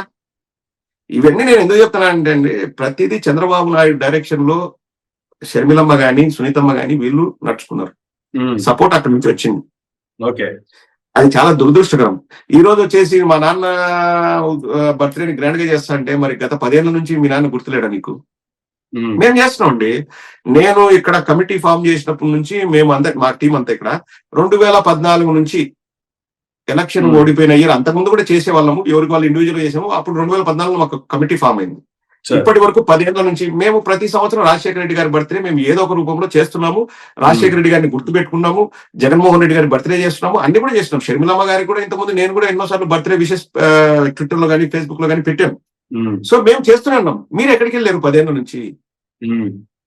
తెలంగాణలో వైఎస్ఆర్ టీపీ ఉన్నప్పుడు ఆంధ్రాలో మీకు వచ్చి బర్త్డే చేయాలని గుర్తులేదా? ఆంధ్ర ప్రజలు గుర్తులేరా? ఆవిడ దురదృష్టకరం ఏంటంటే, అన్న మీద కోపంతోనో వదిన మీద కోపంతోనో ఇంకా మనకు తెలియదండి. ఈ ఫ్యామిలీ ఇష్యూస్ తో ఇక్కడ దౌర్భాగ్యం ఏంటంటే, మన ఆంధ్ర రాష్ట్ర పరిస్థితి రాజకీయాల్లో నాకు ఎవరి మీద కోపం ఉందా అనే పార్టీ పెడతా, నన్ను ఏదైనా అవమానించారనే పార్టీ పెడతా. అంటే ప్రజలకు మంచి చేద్దామని కాదు పార్టీ. మా ఆయనతో నాకు కోపం, మా వదినతో నాకు పడదు, నేను వచ్చేసి మా ఆయన మీద ప్రతీకారం తీర్చుకోవాలా. ఆవిడ ఏ రోజైనా గెలవాలని ప్లాన్ చేసిందండి? ఓట్లు చీల్చాలా. ఇదే కాన్సెప్టే. గెలవాలని ఎక్కడ అనుకోలేదు, ఓట్లు చీల్చాలా అని నేను చీల్చిన. కొన్ని చోట్ల ప్రభావం చూపించిందండి. ఇప్పుడు కడపలో ఆసిఫ్ ఖాన్ అతీఫ్ ఖాన్ ఎవరో పోటీ చేశాడు కాంగ్రెస్ తరఫున, 24,000 ఓట్లు వచ్చాయి. అండ్ మాధవి గారు గెలిచింది 17,000 ఓట్లతో. అంటే మన ముస్లిం ఓటు బ్యాంకుకు వాళ్ళు కొల్లగొట్టారు. అక్కడ అంజద్ భాషకు పడాల్సిన ఓట్లన్నీ కూడా కాంగ్రెస్ అతనికి ఉంటాయి, 24,000 ఓట్లు. కానీ మెజార్టీ 17,000. ఆ 24,000 ఓట్లలో 20,000 ఓట్లు మనకు పడినా మనం 3,000తో గెలిచేవాళ్ళం. అట్లే రాయచోట్ల ప్రభావం చూపించింది. సో కొన్ని చోట్ల ఆవిడ అనుకునేది చేయగలిగింది. ఉమ్, అంతకు తప్పితే ఆమె గెలుస్తా అని నేను వస్తా. కాంగ్రెస్ ఒకటండి, కాంగ్రెస్ అన్నది ముగిసిన అధ్యాయం. అది ఆంధ్ర రాష్ట్రంలో ఇప్పుడు నీకు ఎప్పుడైనా కానీ ఒక పార్టీ మనుగడ సాగించాలి అంటే గ్రౌండ్ లెవెల్లో బూత్ లెవెల్లో కార్యకర్తలు అనే వాళ్ళు స్ట్రాంగ్ ఉంటే ఎక్కడైనా పార్టీ అనేది మనుగడ సాగిస్తుంది. yes sir. అసలు అది లేదు. ఉమ్, ఎవడు కార్యకర్త లేడు, ఉండరు. ఒక 1% 2% ఉంటే దానివల్ల వాళ్ళు ఏం చేయలేరు. ఉమ్, అండ్ ఆవిడ ఇంక ఈ బర్త్డే చేస్తుందేమో మళ్ళీ ఒక 6 నెలలకు కనిపిస్తుంది. ఇప్పుడు నెల రోజులు అయిందండి. ఏమన్నా రాష్ట్ర రాజకీయాల గురించి కానీ ఏమన్నా ఇప్పుడు సరే, నువ్వు రాజన్న బిడ్డవు అయితే రాజన్న జీవితాంతం ఎవరి మీద పోరాడారు? చంద్రబాబు నాయుడు మీద. అవును. నువ్వేమన్నా అడిగినావా? అమ్మకు వందనం ఎక్కడ? 3 గ్యాస్ సిలిండర్లు ఎక్కడ? లేకపోతే ఫ్రీ బస్సు టికెట్లు ఎక్కడ? మహిళలకి 18 ఏళ్ళు దాటిన మహిళలకి 1500 రూపాయలు ఎక్కడ నెల అడిగిందే? ఉమ్, రాజన్న అయితే ఊరుకునేవాడా? yes sir. చంద్రబాబు నాయుడు మీద అలుపెరుగుని పోరాటం చేసిన రాజశేఖర రెడ్డి బిడ్డవైతే చంద్రబాబు నాయుడు ప్రశ్నించమ్మా, ఇవన్నీ ప్రశ్నించు. ఉమ్, నీ అవసరం కోసం నా అన్న మీద కక్ష తీర్చుకోవడానికి నా అన్నకైనా వైఎస్ఆర్ పేరు వాడుకునే హక్కు ఉందా? నాకుంది. ఇవన్నీ గిల్లికజ్జాలు దేనికి? ఉమ్, ఆ, ఎందుకులేండి చెప్పుకుంటే మన దరిద్రం మనమే బయట పెట్టుకునేట్టు ఉంటది, కానీ చేసే పద్ధతి కరెక్ట్ కాదు. sir. అందరికీ తెలిసిపోతుంది నువ్వు రాజకీయాలు చేసేది మీ అన్న మీద కోపంతో రాజకీయాలు చేస్తున్నావు తప్పితే రాష్ట్ర ప్రజల ప్రయోజనాల కోసమో లేకపోతే చంద్రబాబు నాయుడు మీదనో నువ్వు రాజకీయాలు చేయట్లేదు. ఉమ్, కేవలం వ్యక్తిగత కక్షలతోనో, మా అన్నకు పేరు వచ్చింది లేకపోతే ఇంకొకటి జరిగిందనో, నాకు ఆస్తులు రావాలి, వాట్ ఎవర్ ఇట్ ఈస్, ఆ పర్సనల్ విషయాలు మనం వెలదలుచుకోలేదు. ఉమ్, కానీ బయట కనిపించేది మాత్రం మా అన్న మీద కక్ష తీర్చుకోవడానికి నేను వచ్చా, ఆంధ్రాకి వచ్చా. ఉమ్. అది సార్ ఫైనల్ గా కడప రాజకీయాలకు సంబంధించి చూసుకుంటే సార్, మీరు కూడా కడప ప్రాంతానికి చెందిన వ్యక్తే కాబట్టి అవినాష్ రెడ్డి గారు అక్కడ ఎంపీగా గెలిచారు. వైఎస్ఆర్సీపీ 11 ఎమ్మెల్యే స్థానాలకి పడిపోయిన తర్వాత అసెంబ్లీకి వెళ్లే పరిస్థితి లేదు. వైఎస్ జగన్మోహన్ రెడ్డి గారు అవినాష్ రెడ్డి చేత రిజైన్ చేయించి మరలా ఎంపీగా పోటీ చేయాలనుకుంటున్నారు. కడప పులివెందుల నుంచి విజయమ్మ గారిని ఎమ్మెల్యేగా పెట్టబోతున్నారు అనేటువంటి టాక్ ఒకటి నడుస్తుంది. దీంట్లో వాస్తవం ఉందంటారా? అసలు ఇలాంటి టాక్ వైఎస్ఆర్సీపీలో నడుస్తుందా? దీనికి సంబంధించి నేను ఈ రోజు మార్నింగ్ లేసి ఎక్కడో చదివానబ్బా. అంటే నాకున్న పరిచయాలతో, అంటే నాకు పార్టీలో గాని కొన్ని పరిచయాలు అయితే ఉన్నాయి. అఫ్ కోర్స్ మనం మాట్లాడుతూ ఉంటాము. ఎక్కడ ఈ విషయం డిస్కషన్ కి అయితే రాలేదు, ఆ ఆలోచన కూడా లేదు. నాకు తెలిసి ఇవన్నీ ఊహాగానాలే తప్పితే అందులో వాస్తవాలు లేవు. అవినాష్ రెడ్డి గారికి సీట్ ఇవ్వకూడదు అంటే ముందే డిసైడ్ అయ్యేవాళ్ళు జగన్మోహన్ రెడ్డి గారు. ఇప్పుడు కొత్తగా డిసైడ్ అవ్వాల్సింది ఏం లేదు. అండ్ అసెంబ్లీకి వెళ్ళకూడదు అంటే దానికి పార్లమెంట్ కు వెళ్లాల్సిన అవసరం లేదు. నేను వెళ్ళను అంటే సరిపోద్ది. నన్ను అడిగితే ఆ పాయింట్ మీద అసెంబ్లీకి వెళ్ళకపోతేనే బాగుంటుంది అన్నది నా ఒపీనియన్. ఇప్పుడు ఎవరైనా ఏమంటారు, అసెంబ్లీకి వెళ్ళాలి, మన గొంతు వినిపించాలి, మన బాణీ వినిపించాలి అంటారు. సరే, 11 మంది వినిపించారు అనుకుందాం అండి. ఆ 11 మంది వినిపించేది ఆ 11 నియోజకవర్గాలకే సరిపోద్ది కదా. మరి మిగతా 164 నియోజకవర్గాల్లో వైఎస్ఆర్ కాంగ్రెస్ పార్టీ బాణీ వాణి ఎవరు వినిపిస్తారు అసెంబ్లీలో? లేదు కదా. సో ఇప్పుడు ఈ 11 మంది అసెంబ్లీకి వెళ్ళకపోతే నష్టం వచ్చేది 11 నియోజకవర్గాలకే కదా. అది బయట నుంచి మనం పోరాడచ్చు. ఓకే. ప్లస్ అసెంబ్లీకి వెళ్ళినా అక్కడ కక్ష తీర్చుకోవడానికి లేకపోతే ఇంకొక దానికే వాళ్ళు ఉపయోగిస్తారు తప్పితే మనకు మాట్లాడే అవకాశం చాలా తక్కువ ఇస్తారు. నెంబర్ ఆఫ్ అవర్స్ మనకు మాట్లాడే నెంబర్ ఆఫ్ మినిట్స్ మాట్లాడే అవకాశం చాలా తక్కువ వస్తుంది. మనకు ఇది చాలా చాలా తక్కువే తప్పితే వాళ్ళు మనకు అవకాశం ఇస్తారన్న హోప్స్ అయితే నాకు లేవు. అండ్ ప్రతి నిమిషము వాళ్ళు అవమానించడానికో లేకపోతే హేళన చేయడానికో వాడుకుంటారు తప్పితే ప్రజా సమస్యల పరిష్కారానికి చిత్తశుద్ధితో ఓకే అబ్బా జగన్మోహన్ రెడ్డి గారికి ఈ రోజు 2 గంటలు టైం ఇద్దాం లేకపోతే ఇంకొకరికి 3 గంటలు టైం ఇద్దాం అని ఆలోచించే ఆ మైండ్ సెట్ అయితే వాళ్ళకి లేదు. ఓకే. సో నా వ్యక్తిగత అభిప్రాయం ఏంటంటే, అవును ఎమ్మెల్యే అయింది అసెంబ్లీకి పోవడానికి కదా, పోవాలా అదేంటే మన పార్టీ వాళ్ళు, అంటే మా పార్టీ వాళ్ళు కొందరు అడగొచ్చు అసెంబ్లీకి వెళ్తే బాగుంటుంది కదా, సానుభూతి అనేది అంటారు. కానీ నా వ్యక్తిగత అభిప్రాయం అయితే వెళ్ళకపోవడమే మంచిది అన్నది నా అభిప్రాయం. Amar, thank you sir, thank you very much అండి. మీ యొక్క విలువైన విశ్లేషణ అనేక అంశాలకు సంబంధించి మా మీడియా ద్వారా మా ప్రేక్షకులందరికీ అందించినందుకు. ఇదండి డాక్టర్ ప్రదీప్ చింత గారితో ఈనాటి ఇంటర్వ్యూ. మరొక ఇంటర్వ్యూలో మళ్ళీ కలుద్దాం. చూస్తూనే ఉండండి Myra media. Thank you Amar, thank you very much. Thank you sir.